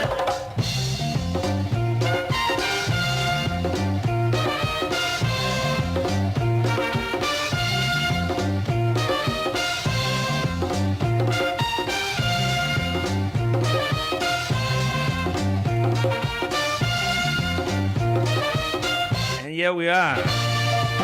This is the radio for the people. We allow everyone to come and speak, no matter what they come and say. That's it. We had Wilmont, who claims to be a whistleblower. But here we are. We're going to continue now and talk about something very important. We're going to talk about the crooked attitude of Joe Boakai, how he wants to sell our country, Liberia, this my beloved country, Liberia. Joe Boakai, hey Joe. Joe has never, he said the monkey can leave by him behind, the black hand can leave it behind. Okay, fellow Liberians, welcome back to the show. For those of you just joining us, I want to say thank you very much.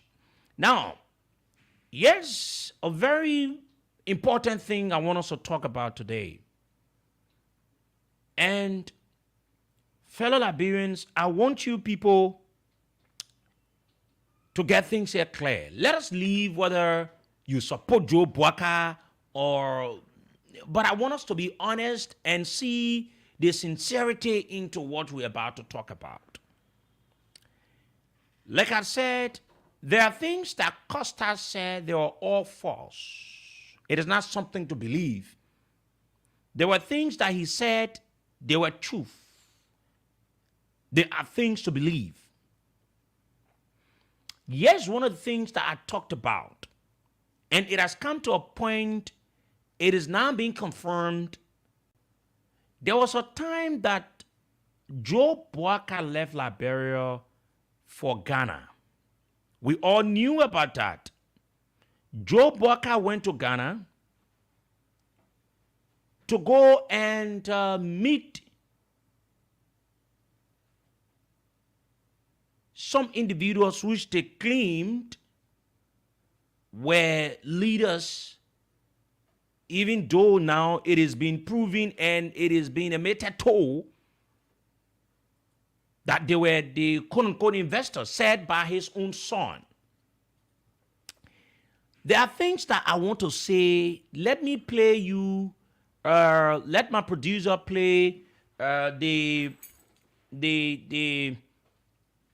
the rebuttal or maybe the response from Joe Boaka's son about the meeting they had with the people. So then we will come back, and so you will know exactly how we'll move about with this entire thing. I'm doing this and saying this to you Liberians to know few things about the way Joe Boaka is. How this old man, he doesn't have what it takes in terms of interest for country. If a man will be brave to even sit with people and promise that they should invest their money, and when he wins, he will allow them to come in a country and decide what to do in our country. Listen to this. Actually, I was doing a much longer recording and I just changed my mind. I'll say this to you all. At no time in that meeting did the Omen offer those people anything in terms of concessions, in terms of Wologisi, nothing. The Omen only said to them, if you are business people and your support is contingent on my winning and what happens afterwards, then you bring your business interest and we talk about it. There were no specifics placed forward. Because that's what they are. They're business people. They're not going to come and support. So for it to be that and the Omen was surprised, like, how can your support be based only on the idea of me taking Henry as my running mate? Not on any business proposition. You haven't even indicated what sector you're interested in. Nothing. So the Omen put no concession on the table. I know I was in Ghana, number one. Number two, yes, Henry called very disappointed after the conversation, after the Omen turned down the conversation. 2 hours he made us sit on the phone and listen to him go through an entire diatribe about his prophecy and everything else. And again, the Omen said clearly, Henry, we have partners, we have other political alliances and so on. It would have been completely wrong of me to go ahead and accept that proposition, and I don't think you're ready. And the Omen asked each and every one of us on the call to weigh in. Myself, Mrs. Tamba, Mr. Johnny, everybody weighed in, and we all said it. Henry, you are not ready. Henry ended our call and said the only thing he wanted was for him to find a way to access the money and so on. Bro, accessing the money is one thing. What was at stake? Completely splitting the opposition? Because if that conversation had gotten out there to say, oh, the Omen is considering Henry, and like that's what he tried to push. But the reason he couldn't push was because the Omen said a clear no, one. Number two, you really believe that the Omen and Costa had a conversation where he said to Costa that I'm not going to pick Yombly, I'm not going to pick Jeremiah Kuhn. I did not know who my Omen was picking until the day before he announced his pick. You think he actually told Henry Costa he was not going to pick those two people and then went back and picked Jeremiah Kuhn? But I think you remember. Now, that is the son of Joe Boaka. That is the son of old man Joe Boaka, the Unity Party political leader. Here's what we're going to do. We're going to break it into pieces and we look at it and tell you the truth, the lies, and educate you about what you are to be educated about. Now, first of all, the people from Unity Party, even though they did not come up officially, but people were saying that, oh, Costa lied. There was no meeting. There was no meeting. How would the old man go in a meeting with Mela Costa?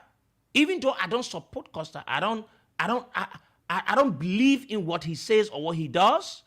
He's a criminal in the way he do things, right? He does everything for his personal interests. He's not that caring person to seek the interest of anyone, but it's about himself. All what he does, it is about him cooking or benefiting from people. That is the Costa for you. But let me tell you something. At times, it's just fair enough to say the cost paid us paid. So, for those of you that said, old man Joe Boaka did not go for meeting, it is clear now that he went for meeting. Then you want to ask, Why must even Ome Joe Boka go for a meeting where the discussion will be about giving something out to people when he has never become the president? When the support of the people to him is all based on what they want to get from him. Because it looks in this way like this.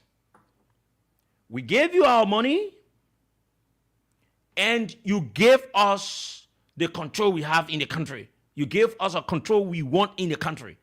Meaning, he will be able to do things that rationally no one should do.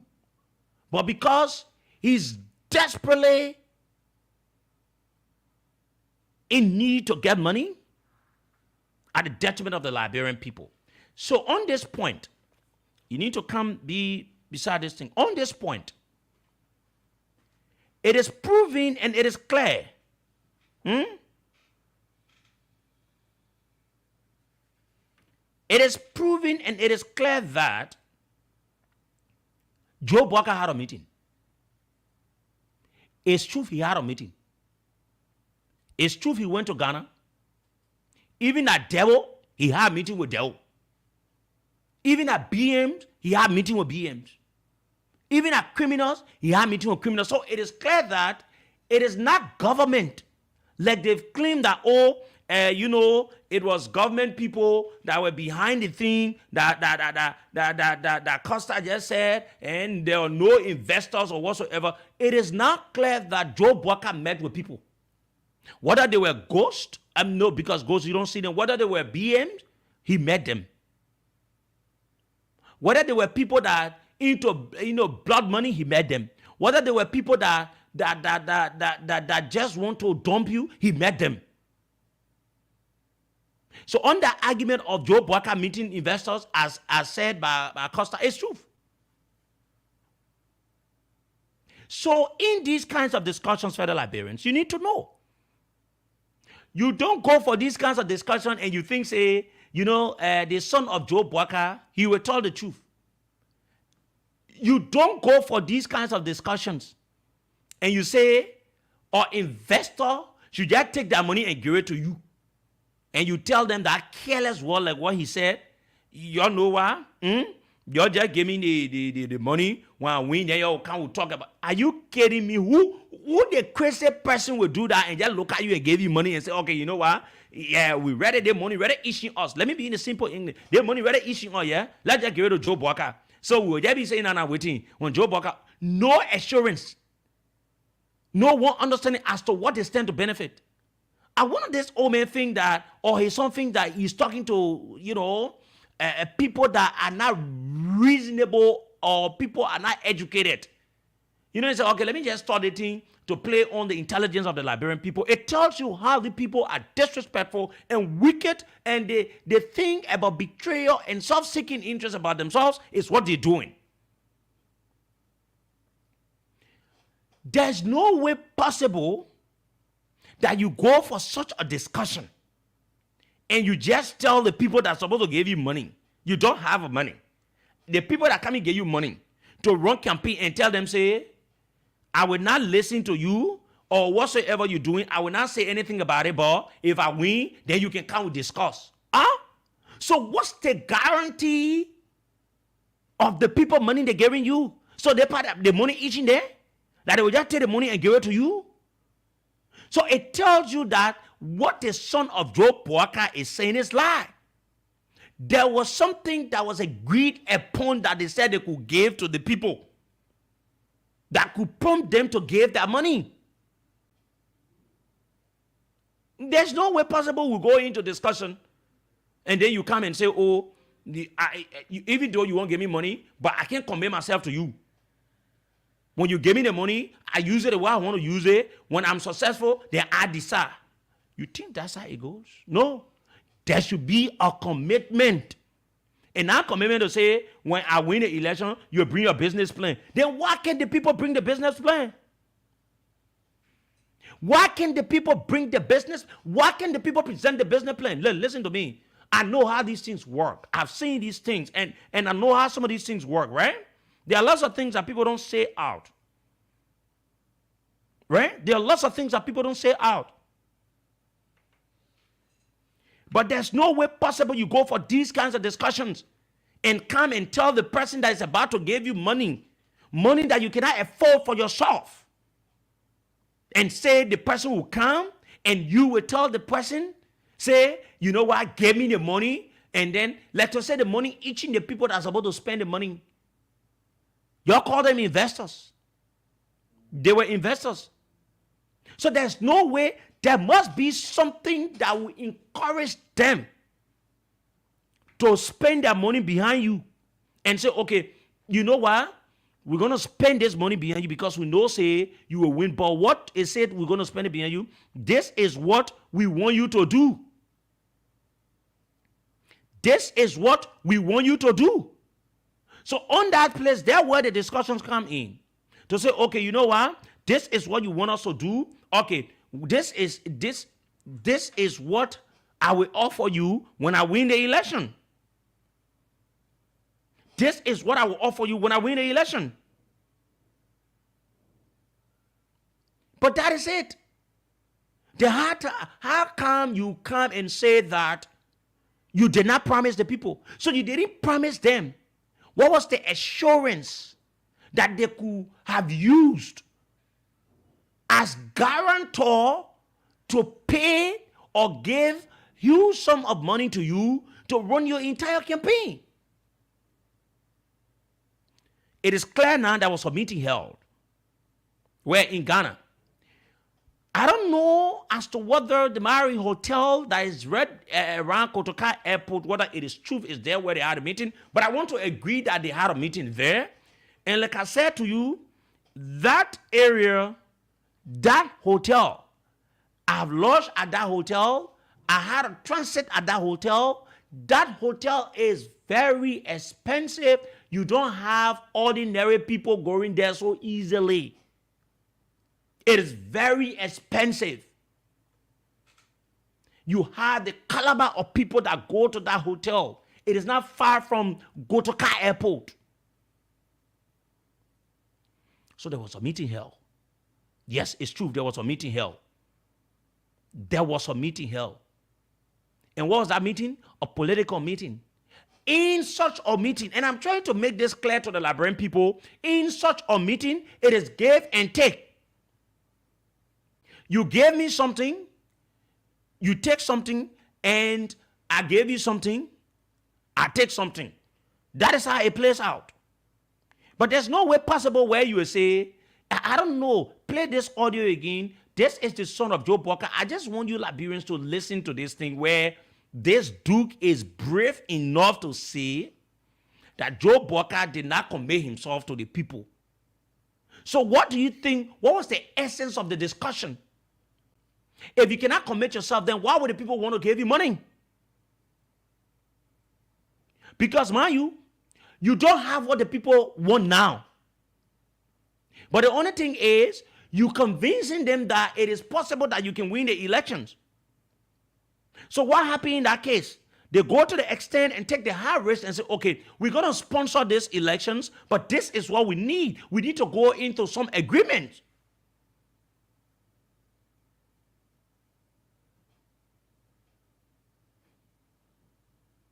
You know, play the thing, let the people hear you. Actually, I was doing a much longer recording and I just changed my mind. I'll say this to you all. At no time in that meeting did the Omen offer those people anything in terms of concessions, in terms of Wologisi, nothing.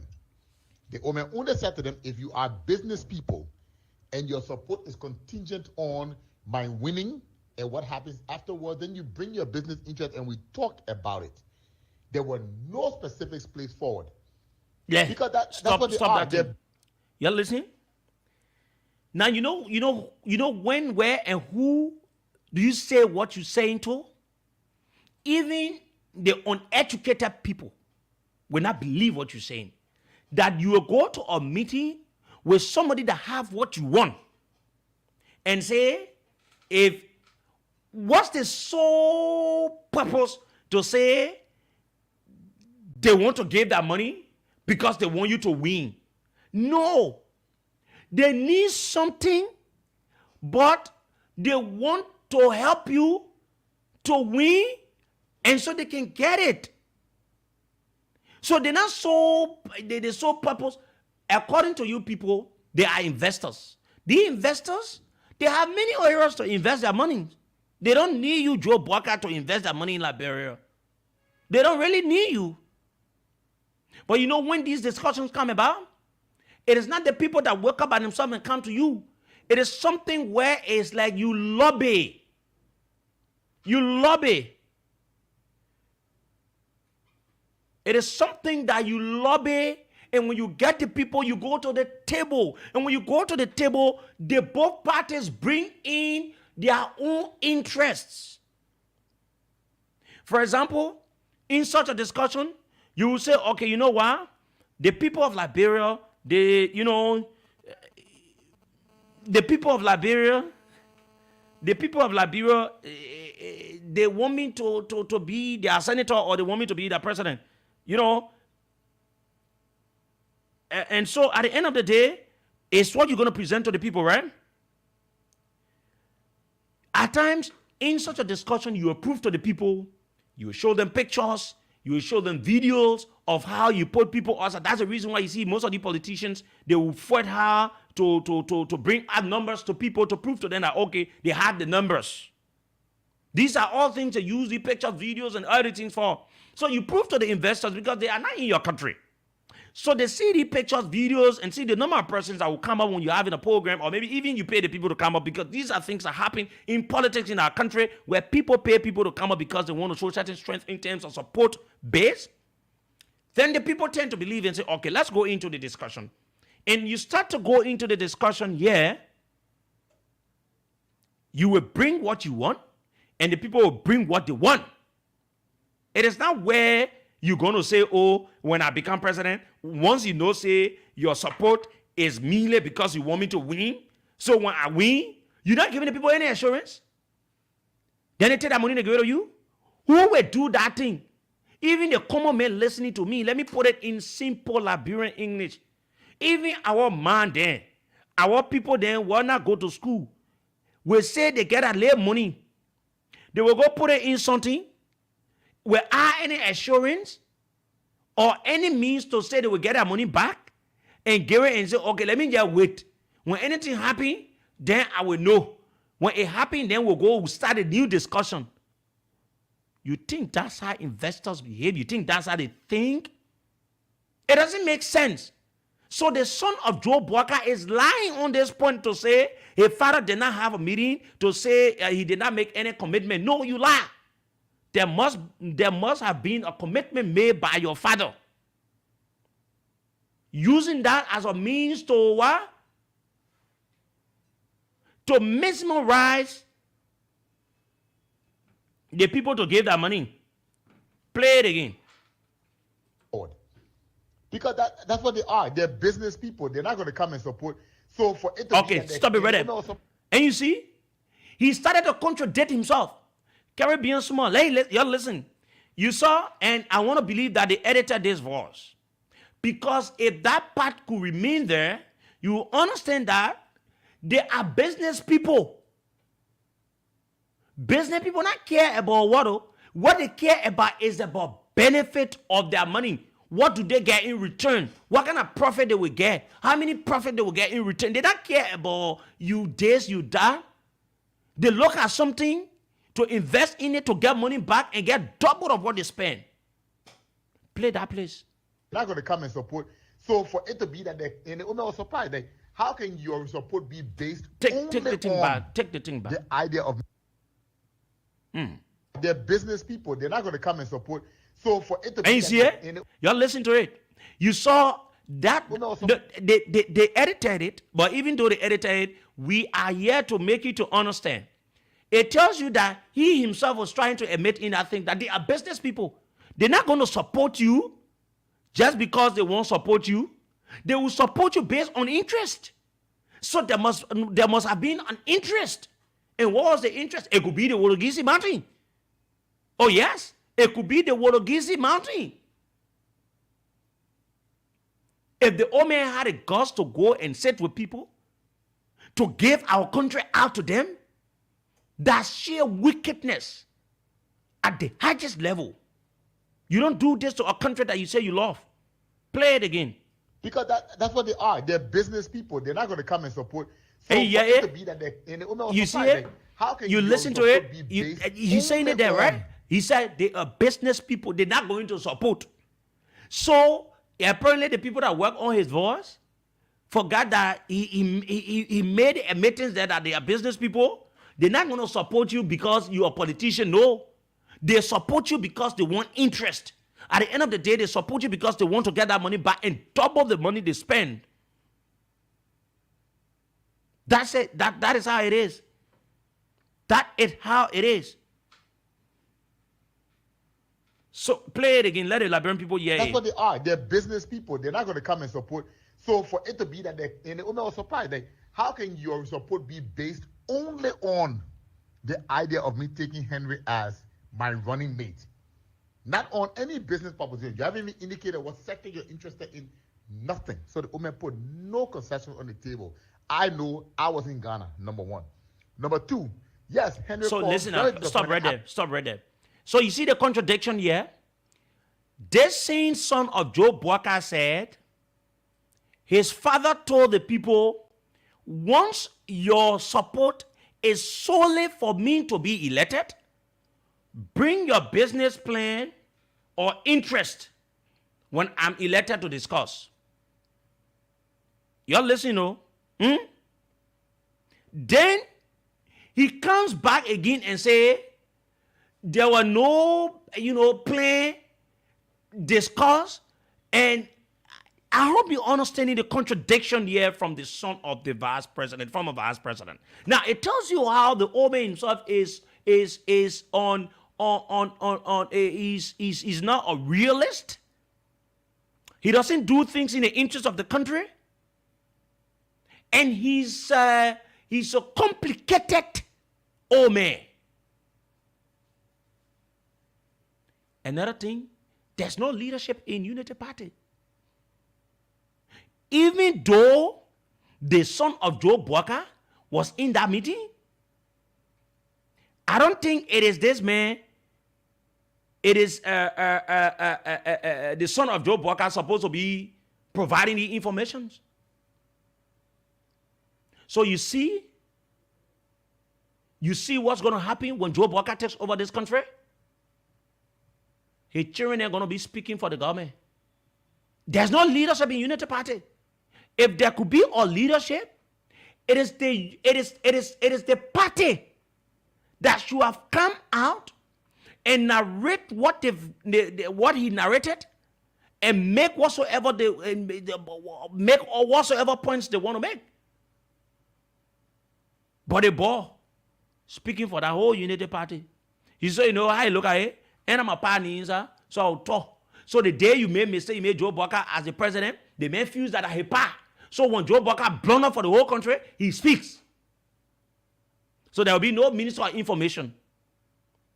Now that's the type of leadership the Unity Party is carrying out. Joe Boaka is Unity Party political leader. So anything surrounds the Joe Boaka man, it should be addressed by the party.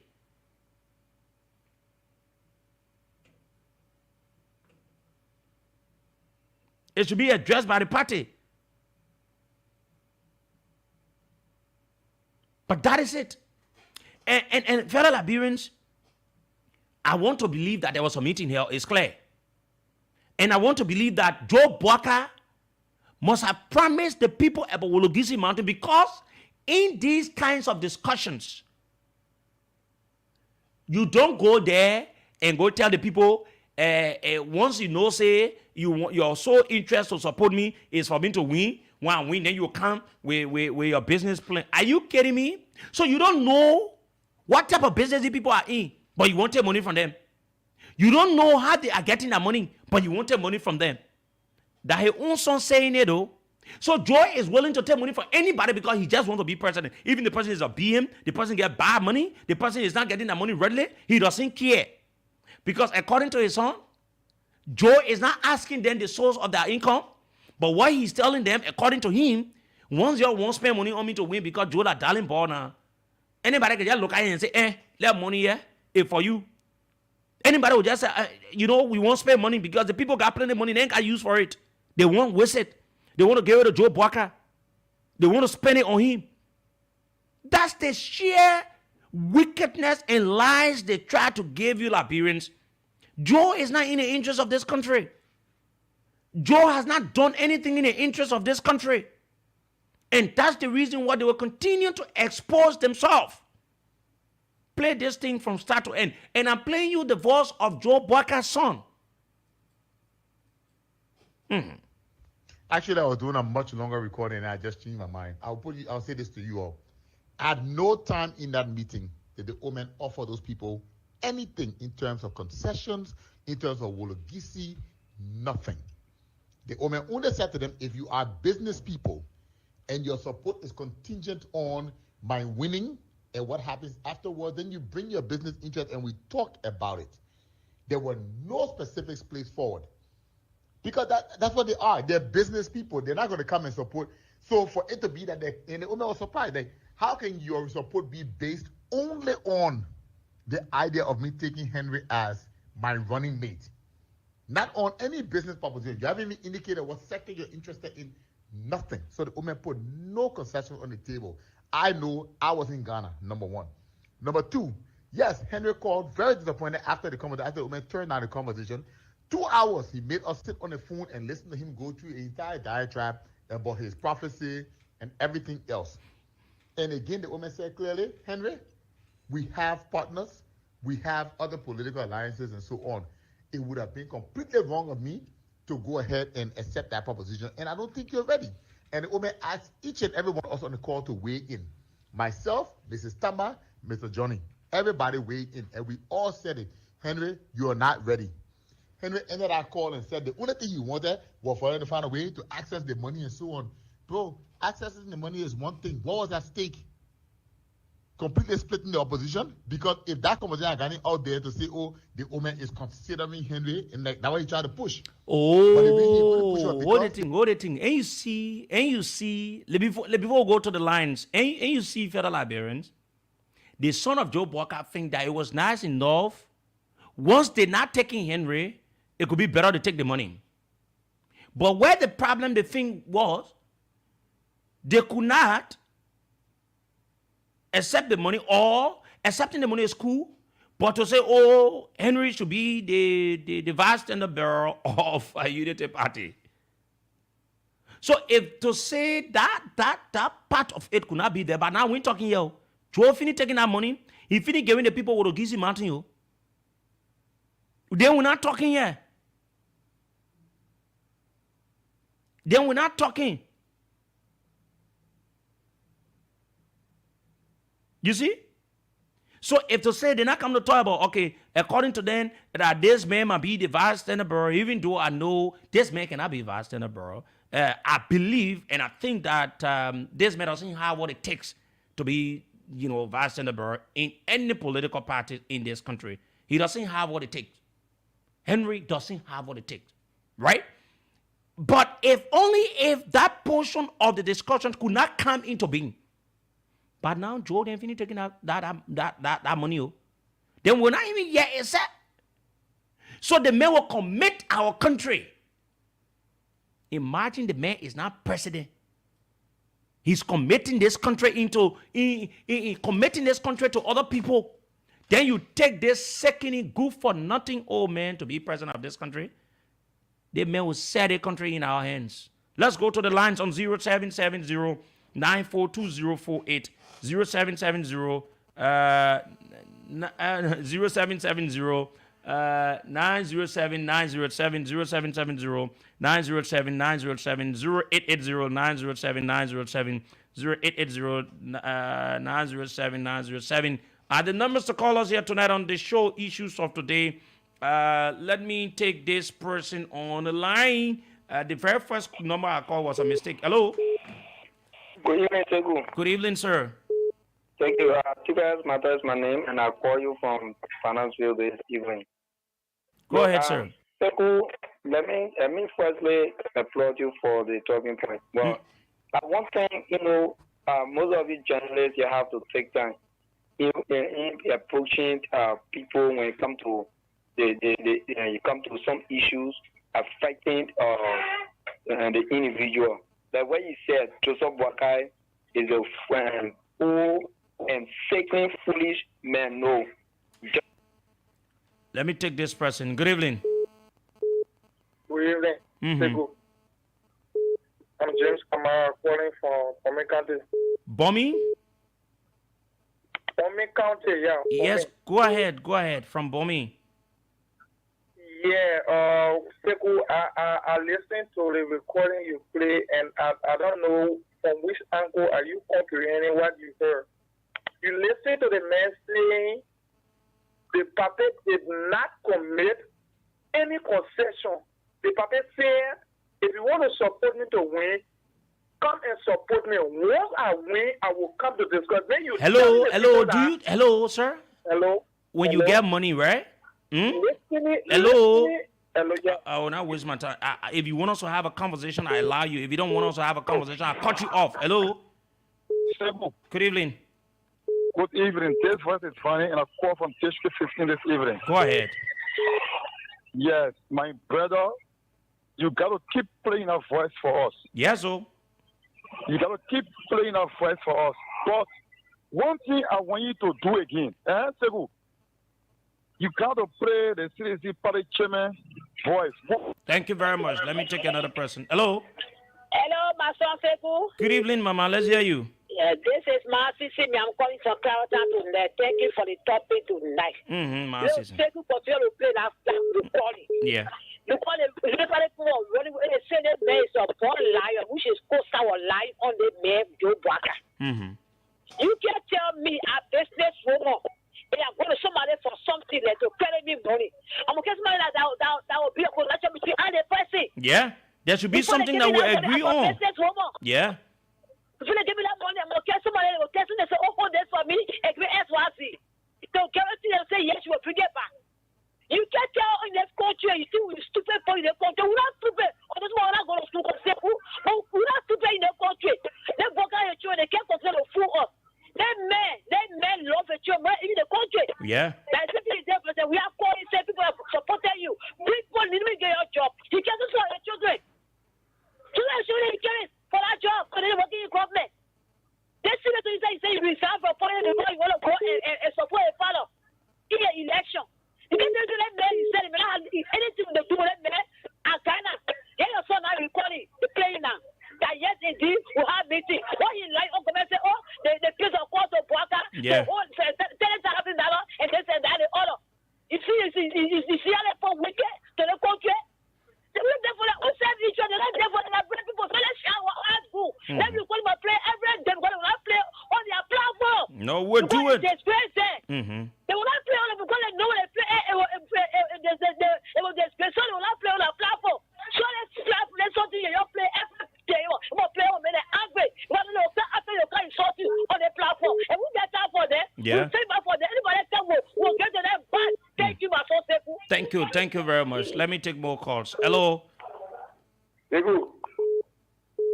Hello. Go ahead, you're live. How are you doing? My man, you want to find a causing problem for this country.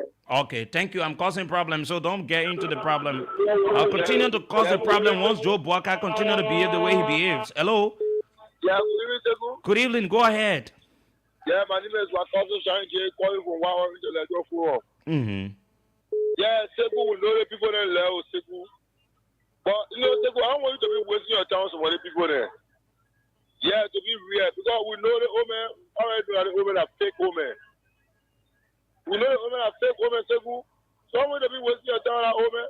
How they want to country, how they decide to shade us to get you're not even president here, you go start giving go to Gizi Mountain other people.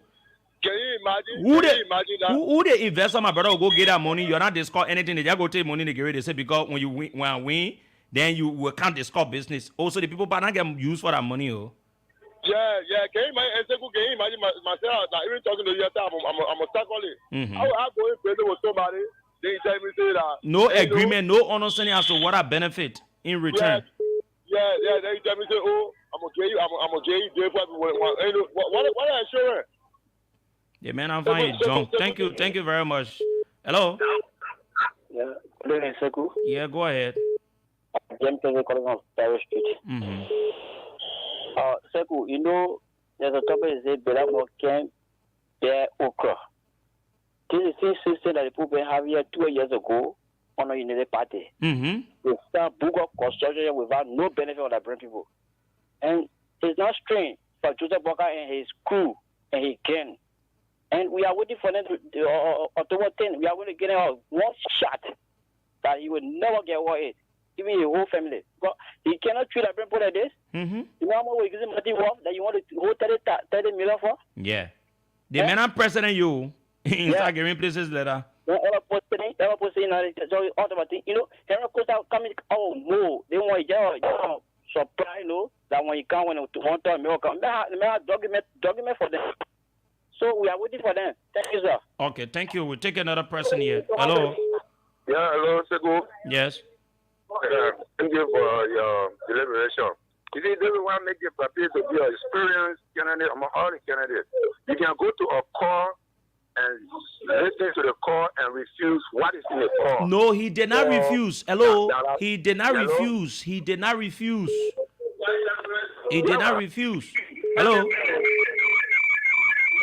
Oh, too bad, too bad. Let me take Poker Roberts on the line. You need to move from your monitor, please. Hello? Yeah. Thank you very much. One of our brilliant, sophisticated candidates of our time. Poker Roberts, go ahead, my brother. Poker Roberts, thank you for my magnificent recognition. Let me say, even to your noble institution, Mr. Seku, for the recognition, I'm Poker Roberts, or the acting chairman for the Friends of Jefferson Tamakochi, for the re-election of President George Manley, developmental oriented. We are. Seku, the paper all level of bloody. Yeah, la letter water, the paper all level bloody. I'm telling you, Seku, the man all level bloody. Yeah. You not even take power yet. Then you said it. Approximately 5.some million people worth. Yeah. Well, money? He said about 30 million. You know what money they gave us? And that tells you that what problem left you as one of the calls there. They want you to come and level party. If you want to know how to get champion 10 million, it's not paying that. Poker Roberts. Poker, no. You try to wait in the word. Hello? Hello? Yes, how are you? Go ahead, sir. Let's hear you. Yeah, this is Emmanuel Richardson, and I joined the conversation from Upper Car. Yeah, and I listened to Honorable Walker's son. You're telling me that someone will commit themselves $30 million. Without any agreement, nothing. They will just give it to you free. Yeah. Someone even can use it. Because Joe Walker that farm man, so the man will just look at him and say, "My man, Papa, look at him, so we'll give you 30 million, yeah, or we'll give you money." I'm very sorry for Liberia. I can't imagine if Honorable Walker wins this election, we will have another round that he would be a prime minister. Yeah. For Joe Walker's son to be speaking on behalf of him, the United Party, in fact, all the meeting that Joe Walker having on Liberia is proving that United Party, even the chairman or nobody is represented. Everything the old man cares about he and his family. Look. Oh, that is man ready. We can't get Liberia to this woman here because we allow his children to run Liberia the way they want to run it. You can't tell me that a businessman, where left profit, will tell you say, I will get you 30 million because I need Joseph Newman no commitment allowed.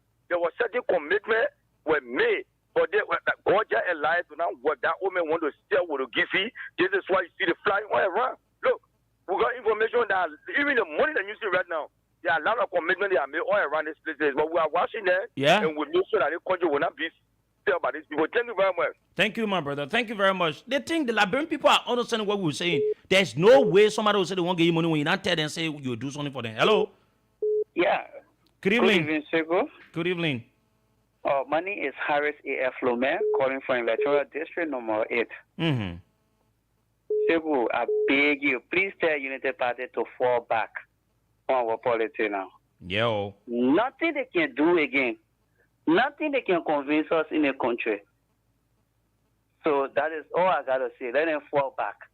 Okay. Thank you very much. They need to go sit down. Oh man, Joe Parker, go sit down. Hello. We will not be around here. You'll be lying it out. Hello. Hello, Sekou. Good evening, sir. Good evening. I just want to register two concerns, sir. Go ahead. The first one is whenever an opposition called on the radio, sometimes Sir, it's please. good to listen to them. Please, sir, I want you to go to the point, and I don't want you to tell us Okay, what to do, please. this is my point. Please go to the point, please. Yeah, I listened to the recording very well. No way in which they may commit themselves to any business. Some will listen to the radio because we want to wisdom the understanding of the issue of Liberia so that we can make sound decisions. But according to the radio, according to the recording I listened to, the old man's son is saying the old man did not commit himself to any businessman. Rather, he said, if people are business people, then when I win, if people can come to the table for us to discuss this. So I'm asking you now. I'm asking you. Hello. I'm asking you this question, right? Yes, sir. You have a money. Do you give your money to someone on no level of understanding as to what it say you spend your money for? You just spend it because you have it? Never will it be done in this world. Okay, wait now. Hey, listen now. We're going somewhere you and I now. Wait now. So, Yes, and before correct, you spend your money, there must be an agreement and the worth of money, right? Correct. So, how do you think in your own rep mind that those investors they're talking about could spend whatsoever the money? I don't want to be particular about 30 million. I don't want to go into that. Exactly, But what yeah. do you think that those people that they mentioned that they met could be show off to give whatsoever contribution to Joe Walker for his campaign? That is why his son said the old man did not commit himself to the people. Rather, he said, when I win, then you come to the table for us to discuss. But he didn't commit himself to them. So then how can you think they could give that money?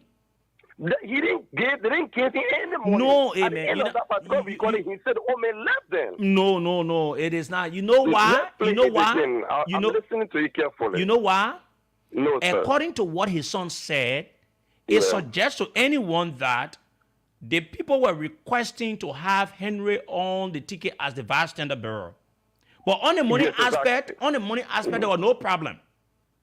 Yeah, But the reason now they could not do it because Joe Walker knows that maybe because of what Costa has done or whatsoever. Even myself, I couldn't have allowed Costa to be vice because he doesn't have what it takes. Obviously. Right? I support Costa, but I'm not supporting for vice president. But the I'm thing here supporting is, for senatorial position. the Megan Win representative is his senatorial. Listen to me.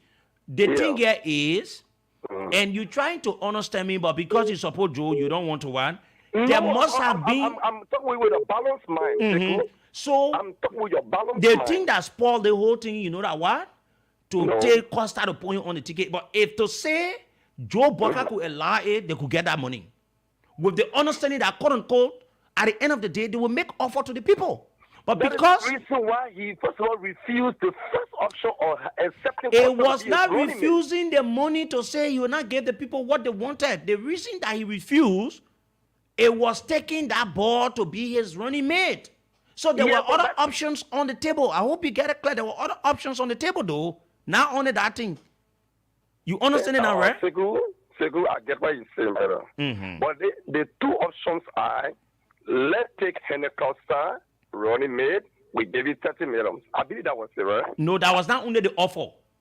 So Joe Walker wanted money to go and can run the election. So the people said, okay, before we gave you the money, our interest is in Wurogisi. Say yes. And the next thing here is to make this man to be the vice president, because when this man is in, we think our money can be protected because, mind you, people who go in these kinds of discussions, at the end of the day, they say that election thing, you can't do anything, the sitting government, You can't come forward and say, "Our money will get you." And you know that It is true, but according to the recording, there were no Wologisi mentioned again. Okay, thank you. Let me take another person, sir. Let's take more calls here. Hello. Hello, I'm Mohammed Rayu. I'm calling you from the township of West Point. Thank you. Let's go ahead. Let's hear you. My brother, I did listen to you. Let me thank you for the topic of the discussion. We listened to the except that were being played. We understand it. But let's be true to power. There were in politics. There are trade-offs, and politics is interest. Nobody give money. Yes. Without wanting something. You must be in need of something before you get your money. You're right. Okay. So, him Costa being vice to Joseph Waka was one of the agenda of the Unity Party. Joseph Waka didn't promote Costa of being. But to the point, my brother, Joseph Waka single-handedly cannot give Mawulugisi to any financial backer. Let be very clear about that, my brother. No one person. Then no one can give that money. Listen, maybe you don't understand the level of the discussion we're talking about. Before investors gave that money during electionary period, they need something in your country. You must commit yourself to it. It is true. I agree with you. And I want to say, anybody that gives me money, they want something in return. And there are a lot of... Okay. Yeah. Thank you, my brother. Thank you very much. You got it. And you yourself, you admitted to it. Hello. Good evening. Let me take more calls here tonight. Good evening. Hello? Yeah? People, how are you doing? Go ahead, let's hear you. People are Mike Devlin coming from Bannerville. Bannerville, let's hear you. People are struggling tonight to understand the part Joe Baga play to begin criminal as a mean today. But Joe is a criminal, is a crook. I struggling to understand for you the part Joe play the whole thing. Okay, thank you. Keep listening. We'll tell you. If you didn't get it well, we'll still teach you. Beat some sense into your head. Sheriff. Yeah, good evening. Let's hear you. Yeah, my name is Franklin and I'm not very because I'm President Puja. President Franklin, let me thank you for your topic, for your talking tonight. Actually, I listen when you're playing a clip. There's nothing that old man JB so have to justify in it. Nothing, my brother. Nothing. Because those four carried up in the coastal measure of people yesterday. That was the CP. So the only thing you are trying to escape was the money aspect. Why was the money aspect when they discussed about it with the Gizzy Mountain? When you say, oh, you know, the ballot, they want to go, you know, business. So who the some business as a whole look at the electionary people now? Who the some business will just go and get that table huge amount of money without getting anything in return? How can I make that table? Actually, I'm the only JBB saying our country, we are going to not just take state power. Say, I mean, state power. Do you know what we the last one will go on a true? Well, we got money for him. But waiting the thank you, sir. Thank you very much. Thank you. Hello. Let me take more calls here tonight. I go to this line and take this person. Good evening. Hello? Good evening. Yeah, good evening. I'm Sipu Kama calling from West Point. My brother, the other argument, the other propaganda, but it can't hold water. You know, Joseph Boga cannot trade with Ogisi Martin for 30 million. Let leader go. Morning. Good evening, sorry. Good evening, my brother. Let's hear you. I know the show can carry people. To you and I listen to your analysis about the recording. But I want. It is not particularly about the recording. It is about making the sense out of the recording. Yeah. So I listened to the recording, and I agree with some parts you said that there's no way somebody can give you money without you making any commitment. I agree, 100%. But in the recording, Joe Bwaka's son said, after they went to the meeting, and the proposition that was placed on the table for the money was not accepted by Joe Bwaka. And that's why they did not take the money. So if you know other propositions that were placed on the table, listen. He said things. Another point he said, in the meeting, his father told the people, once your support towards me is genuine and you want to see me elected as president and you want me to win, in this context, you will need to bring your business what? Interest when I'm elected. Okay. And you understanding me? I understand you very well. So then it brings me to a point to say, how do someone just come and invest without anything they want? You know the reason why the people will say they want Costa? Let's just take it for that context. You know the reason why? Because maybe they think they won't be able to have that power or means to get that money back from Joe Boakai when he's elected, even though he cannot be elected when he's elected. So they want to have somebody that they know they trust that can make that money to come when he's elected and he doesn't want to pay. Or he doesn't want to give the Wologisi Mountain. You understanding the point now, right? I understanding your point. That is what I'm trying to say. So another thing I wanted to recommend, I know you don't know me from anywhere, bro, but I just want you to calm down. I know you're angry or you're vexed with the way things are going with the country. No, I'm not angry. I'm not vexed. I know things are going on rightly. Yeah, you don't have to measure he's a sick old man, you know. No one pray for people's sickness, but at times, the people then can say, hey, listen, it is because I'm just waiting. I have audios in my hands where Unity partisans themselves are talking about the man's sickness. I have audios. In fact, I got to understand that Joe Parker is supposed to go for a surgery. And when he goes for that surgery, he won't last for more than 1 year, according to them in their own audio. They said that certain iron they're supposed to put in Joe Parker to keep him up. It is not me. I have the audios and I will play it. I have them, including the voice of Henry Costa, including the voice of some staunch Unity partisans. I have that audio from the chat room. So I'm not praying for his sickness. I'm not happy about it. You know, we'll not sit here and be, wishing evil or pray, be happy about people illness. No, I won't do that. And I will not allow anybody to do that here. Yeah, and one of the things I wanted to say out to the Liberian people is, everybody analysis should be accepted. We cannot go the same way. So when somebody is seeing the recording from another angle, accept the person and look at it from the angle too. Thank you. Everybody can say A at the same time. That means everybody is wrong or right. You're right. So Thank you. If what Mr. Brown said, this is A, Mr. B said this is A, you just discuss it and stop forcing people to believe what you're saying. Thank you. Let me take another person. Thank you. Hello. Hello, Sekou. Good evening, sir. Yeah, good evening, Sekou. My name is James Fan Jr. and I'm phoning from New Jersey. I'm the youth chairman for ANC number 13 and youth district number 13. But tonight I phone in as the president of Concern Youth number 13. Yeah, you see, we always people this the third partisan women they are the most desperate politician in Liberia than anyone else you can ever imagine.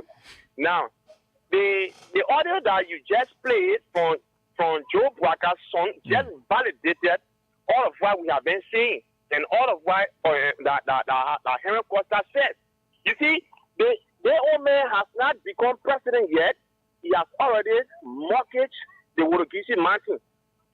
So that tells you that the mind, the intention, the desperation that he had as unity partisan. I don't want to thank you ever so much. You see, it is good that Liberians start to understand these people. What they had that is misused, the opportunities they had is squandered. You see, this is all that they want to regain. And the more desperate people. I thank you for the time. Thank you. Thank you, my brother. Thank you. Let me take this person. Hello. Hello. You do that there. I will continue, brother. You can move from your monitor. Yeah, okay. Listen to me, please. Please move from your monitor first. Okay, listen to me. Okay, wait. Cool yourself. Move from your monitor. Is okay, listen to me. Hello. Hello, Sekou. Good evening. Hello. Go ahead, you're live. Okay, let me take another person. Too many calls on the line tonight. Hello. Hello. Good evening. Hello. You are live. Go ahead. Okay, fine. So I don't understand. You guys in the studio there on that platform, whether you can really understand English. You can understand English? No, I don't think so. Oh, okay. You can understand English, eh? Look at me who can understand English speaking here. Good evening. Why you manage that reckless opposition for? No, we got to expose them and let the Liberian people know. These guys are very regular. I know that they are empty-minded. They are very empty-minded. I don't know why. Old Joe has already decided to damage our country. We don't believe him in Old Joe. We already believe in George Manning. We are. He's a man we carry for life. Old Joe is a reckless man. Very reckless. He has sold our country. I'm Idrissa, so my own common name. Idrissa is my name. You know you're picking. I don't want Idrissa, eh? Yeah. Yeah, Segu, I don't want to tell you that. His son escaped the money issue. They will give him money they want to sell. Yeah. That bastard them. Let me take another person here. Hello. Hello, Segu. Good evening. Let's hear you. What's up, General? Hello. You are live. Go ahead. Thank you. Segu, this is Gabriel. I'm a treasury single. You know, Segu, this go to Lufian. The man we are there, we care for you, we are love, we are dying for. The man we step out you, Mr. Sayo will give you Martin. And man, I got no way. The Saturday will no. Segu, the opportunity is ain't looking for, and you can't get it. You can't get it. You won't use the Liberian people. Yeah, you can't get it. No, more Alina, all the men are function. The free money that you get during any time. Okay, so when I'm working. Getting thousands of dollars. So even tell you say how the Ome doesn't respect the leadership of Unity Party. His son is now part of the leadership. That the man's son he can go take to go discuss the fate of Unity Party. Yeah. You see the censorship and you see the style of leadership he has. The Omena get no leadership. I put say to do. Look at the CPB. I swear CPB you know the Omen. The whole thing break down. Up to now, they don't want to talk about that. Yeah. They don't want to talk about it. They say, the Papa know, what thing? They don't know, the MPS are talking about. What the benefit? What the benefit? What they look up with? We are both all that, Papa. The Papa just sit down there, just drink, everything, sign your own deal, your own interest. That's why I say, Papa won't be president. You can never be president. The Papa can be president now. The Joy Attire will find the member who put it there. But now, Omen Bwaka, so called that's it. Okay. Thank you. Thank you very much. This person. Hello. Yes. Thank you. My name is Brian Twana. I'm calling from the 12th Street. Yeah, Seku, I'm listening to everything about Costa. You know, one thing that happened is they kept to contain that 30 million. Costa never said that Joseph Boga received that money. One. He said that the money Joseph Boga rejected the money, and Joseph Boga could not make Costa his VP. This is why he rejected the money. That was the honest step from Honorable Becker to reject that 30 million. Hello? I hear you. I want you to finish talking. Yeah. Thank you now. Let me take another person. Yeah? Hello? Hello, Segu. Good evening. Yeah, this is the voice of Prince Tumo. I do join you from a couple resident in the Malaysian borough of Kutan to be precise, electoral district number 16. Yeah, thank you, Segu, for your talking point. That's a fascinating topic. Very essential to bring sense of alarm to the Liberian people due to the gullibility of the society. People want around the society. So thank you for erecting those checkpoints and leaking all those audio. Because Liberian, we are now puppet to these people. The people exploited. They were fair to us, so that they swallow our opportunity. They coming back to us today to give them state power. What they taking off for? Are we a fool to them? So that anything can come out to them around the gullibility because the gullibility follow. Those people, we are not stupid yet. So tell them, thank you for the opportunity for putting this time. Thank you, my brother. Joe then should know we are not stupid. I love that. We're not stupid. We know what we need and what we want for ourselves. Hello? Hello? Yes? I didn't see my name. You're live. You said... Yeah. Hello? Hello? Go ahead. All right, obviously, the thing that I call it is going down from the same people community that went to Jobara's son play for that judge my careful. Yeah. I don't want to now people will be saying, oh, Jobara is like this, but we all know what the people are up for. You will carry your son to destroy the country matter when you leaving your party chairman, you go at the end and you carry your son. You carry your to son. destroy party land. You see how the people run the country now?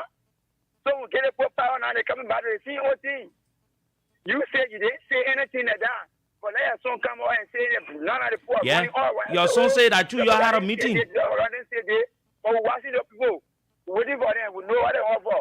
Thank you. Thank you very much, my brother. And that's just the thing. How do you go look at your son? You see all the serious-minded people in Unity Party, educated people. You go tell your son for them to go talk and discuss the fate of Unity Party.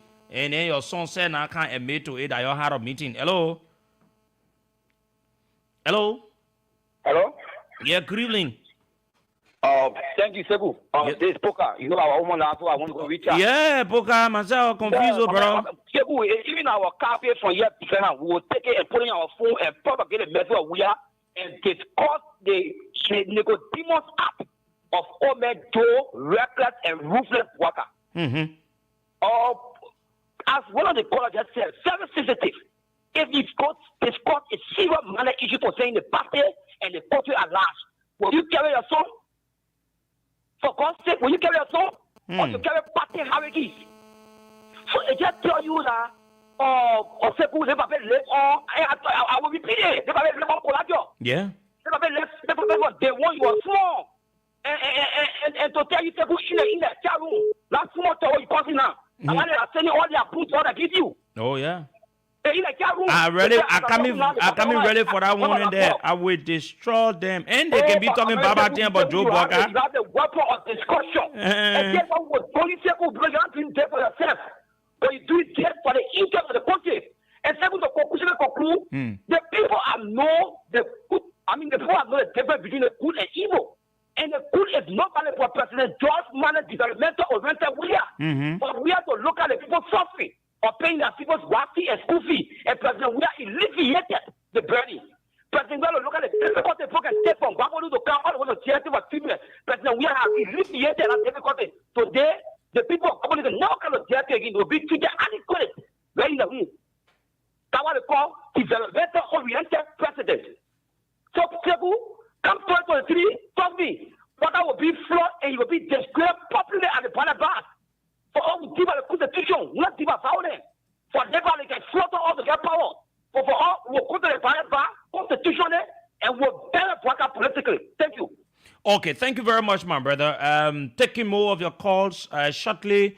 We call it a day. Tomorrow we'll return here and we have much more discussion. And let me say this. Once some of us we are around, we will not allow the misguided opposition people to mislead the Liberian people. Liberians need to understand that the best solution for this country is President George Weah, and he needs to be given the second term, and so that he can continue all the good things he has started for this country. All the things that people are trying to do so, that's so hustlers then. Amy, I'm telling you, I've never fought a battle and lose a battle. I don't say things on radio that I don't have fights. I will go into the Unity Party people. When I finish exposing them, you see the people in the wiki, they are said they know say Joe Buchanan fit. If you listen to some of the recordings again, how they talking about the old man, then they pretend like they say the old man good. They be telling the people in the public say and everything. Discussing how they Chinese men all can go to the old man house to go to the man picture. I got a picture of the man sitting in the hall. You see the man very sick. Hello? Yeah, hello. Go ahead. Okay, thank you, Sekou. You see, those wicked people, maybe Joseph Baka, that the same thing that they did in the past where they sold the whole country resources. They poor aid are suffering up to today when they signed the 68 concession agreement. Out of that 68 concession agreement, only 2 were good.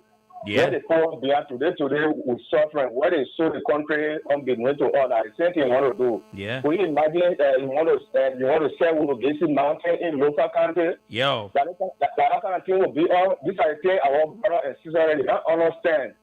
Then they say, Baka, the man is savior. Then you say yourself first before you can't save other person. Yeah. Who does that? When somebody say when the Christmas will be fine, you look at the east. Look at the person's background. Where the person came from, the man, woman here for Bombay County. But this is Bombay County, like President William made Bombay County now, it becoming SAP, Romagia just coming also Romagia is better than Bombay candidate, but they were Eddie Joseph Eddie came from, they were the former figure came from Eddie Starr. Yeah. You get me? Mm-hmm. They play, you are not conducive. That's why we are carrying EDC there now, carry all of the development in our area before. Now you see the place start developing. Then now they want to send the country back again to poor beyond. We tired staying in the darkness. We are seeing the light. In all the 15 counties where EDC not able to reach, we are seeing solar light reaching all of those places where EDC not able to reach, where rooms are not able to reach the phone receiver there. So we are seeing the changes that present. We are bringing purple horses. So the people will not fool our brother and sister then let them make for their man, let them shout their ass. Let poor person, we are there for the second time. Thank you. Thank you very much, my brother. And this is what they don't want to hear. And you hear the truth about what you need to hear. Hello? Hello? Good evening. Good evening, Mama. Go ahead. This is Sekou Sharif. Mamuna, go ahead. Mamuna, go ahead. You know what I want to say? No, Mama. I want for to really forget about Joe Bokai. Lot of things happen in the country, a West. I want for to forget about Joe Bokai. No, Mama, we can't leave Joe Bokai because Joe Bokai can't stop doing the wrong things. Yeah. When he does the wrong thing. Just carry people can die. Yeah, that was on the street with the citizen will see in your good tire. Let me be both to you. So I want to for let's discuss about that in the habit. We not rare on the boy, yeah. We can't see in it there. So I want to forget about Joe Bokai and think how go power in the So woman, let Joe Bokai to bring the lilacs and then take over. So now can all Okay, Mama. Thank you. Yeah, Mama. Thank you for Nukutan. We allow you to speak out. Hello. Good evening, Sekou. Yeah, good evening. This is Raymond Charlie. I join you from Lokitan. Raymond, go ahead. Sekou, we should move Joseph Bagasso Gapo there. Joseph Bagasso is dead. Man, as me, my remove Joe Bokai. I told you I won't be president. The man that is there is the man that has the solution. And sometimes some of you yourself can admit to it about what we say on the radio, even though you want to be a blind loyalist. Hello? Yeah, good evening, Big Brother Sekou Sharif. My name is Boaka B. And I'm the chairman of the National Independent Motorcycle Movement for the re-election of President George M. William. Firstly, I want to appreciate you for the good work you continue to do for our country. History will be kind to you, brother. Thank you so kindly for the good work. You know, Brother Sekou, elections are expensive. So we now allow our country to go for second round because going for second round will cost a lot of money. So we replicate what happened in Sierra Leone, where Julius Maada Bio won with 56% of the vote.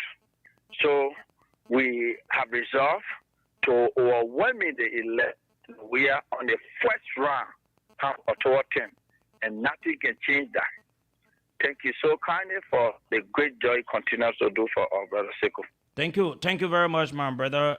We're gonna take roughly a few more calls to call you a day. We need to go home. The news is coming up next, and I want to encourage for those of you that usually listen to the morning show to encourage you to keep listening to Voice of Liberia. Good Morning Liberia show. We have our three great hosts. They are some of Liberia's best journalists. You have Famata Duncan Davids. You have Grace Joshua. You have Samira. They are the three people. They are the presenters of Good Morning Liberia. Females. Let me tell you something. We need to, allow females participation into all we do. So here at Voice of Liberia, all the females are the ones that are running most of the major shows.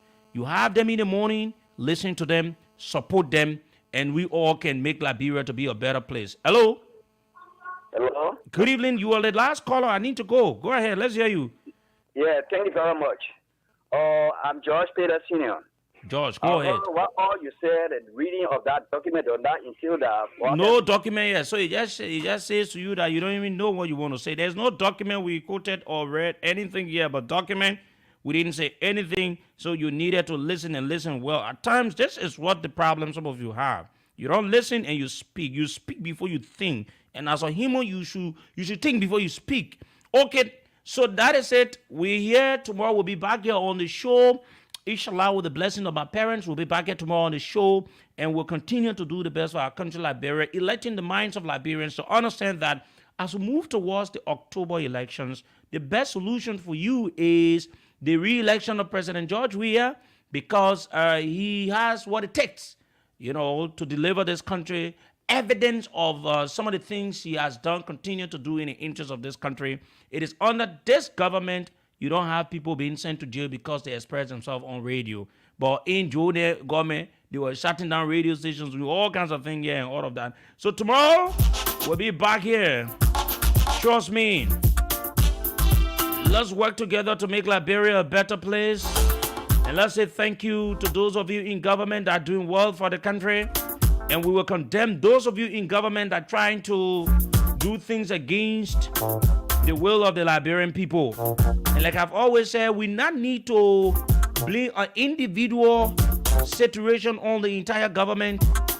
And so when the ministers, director, or whosoever in government they're doing wrong, we need to deal with them individually, not the government. Because this government, under the leadership of His Excellency George Mane Bekube Floke Konwia, he's not 100%, but he's doing his best. And certainly, giving him the next 6 more years will make Liberia a better place. My name is Sekou, and I'm Sekou Sharif. Inshallah, with the blessing of my parents, I will be back here tomorrow.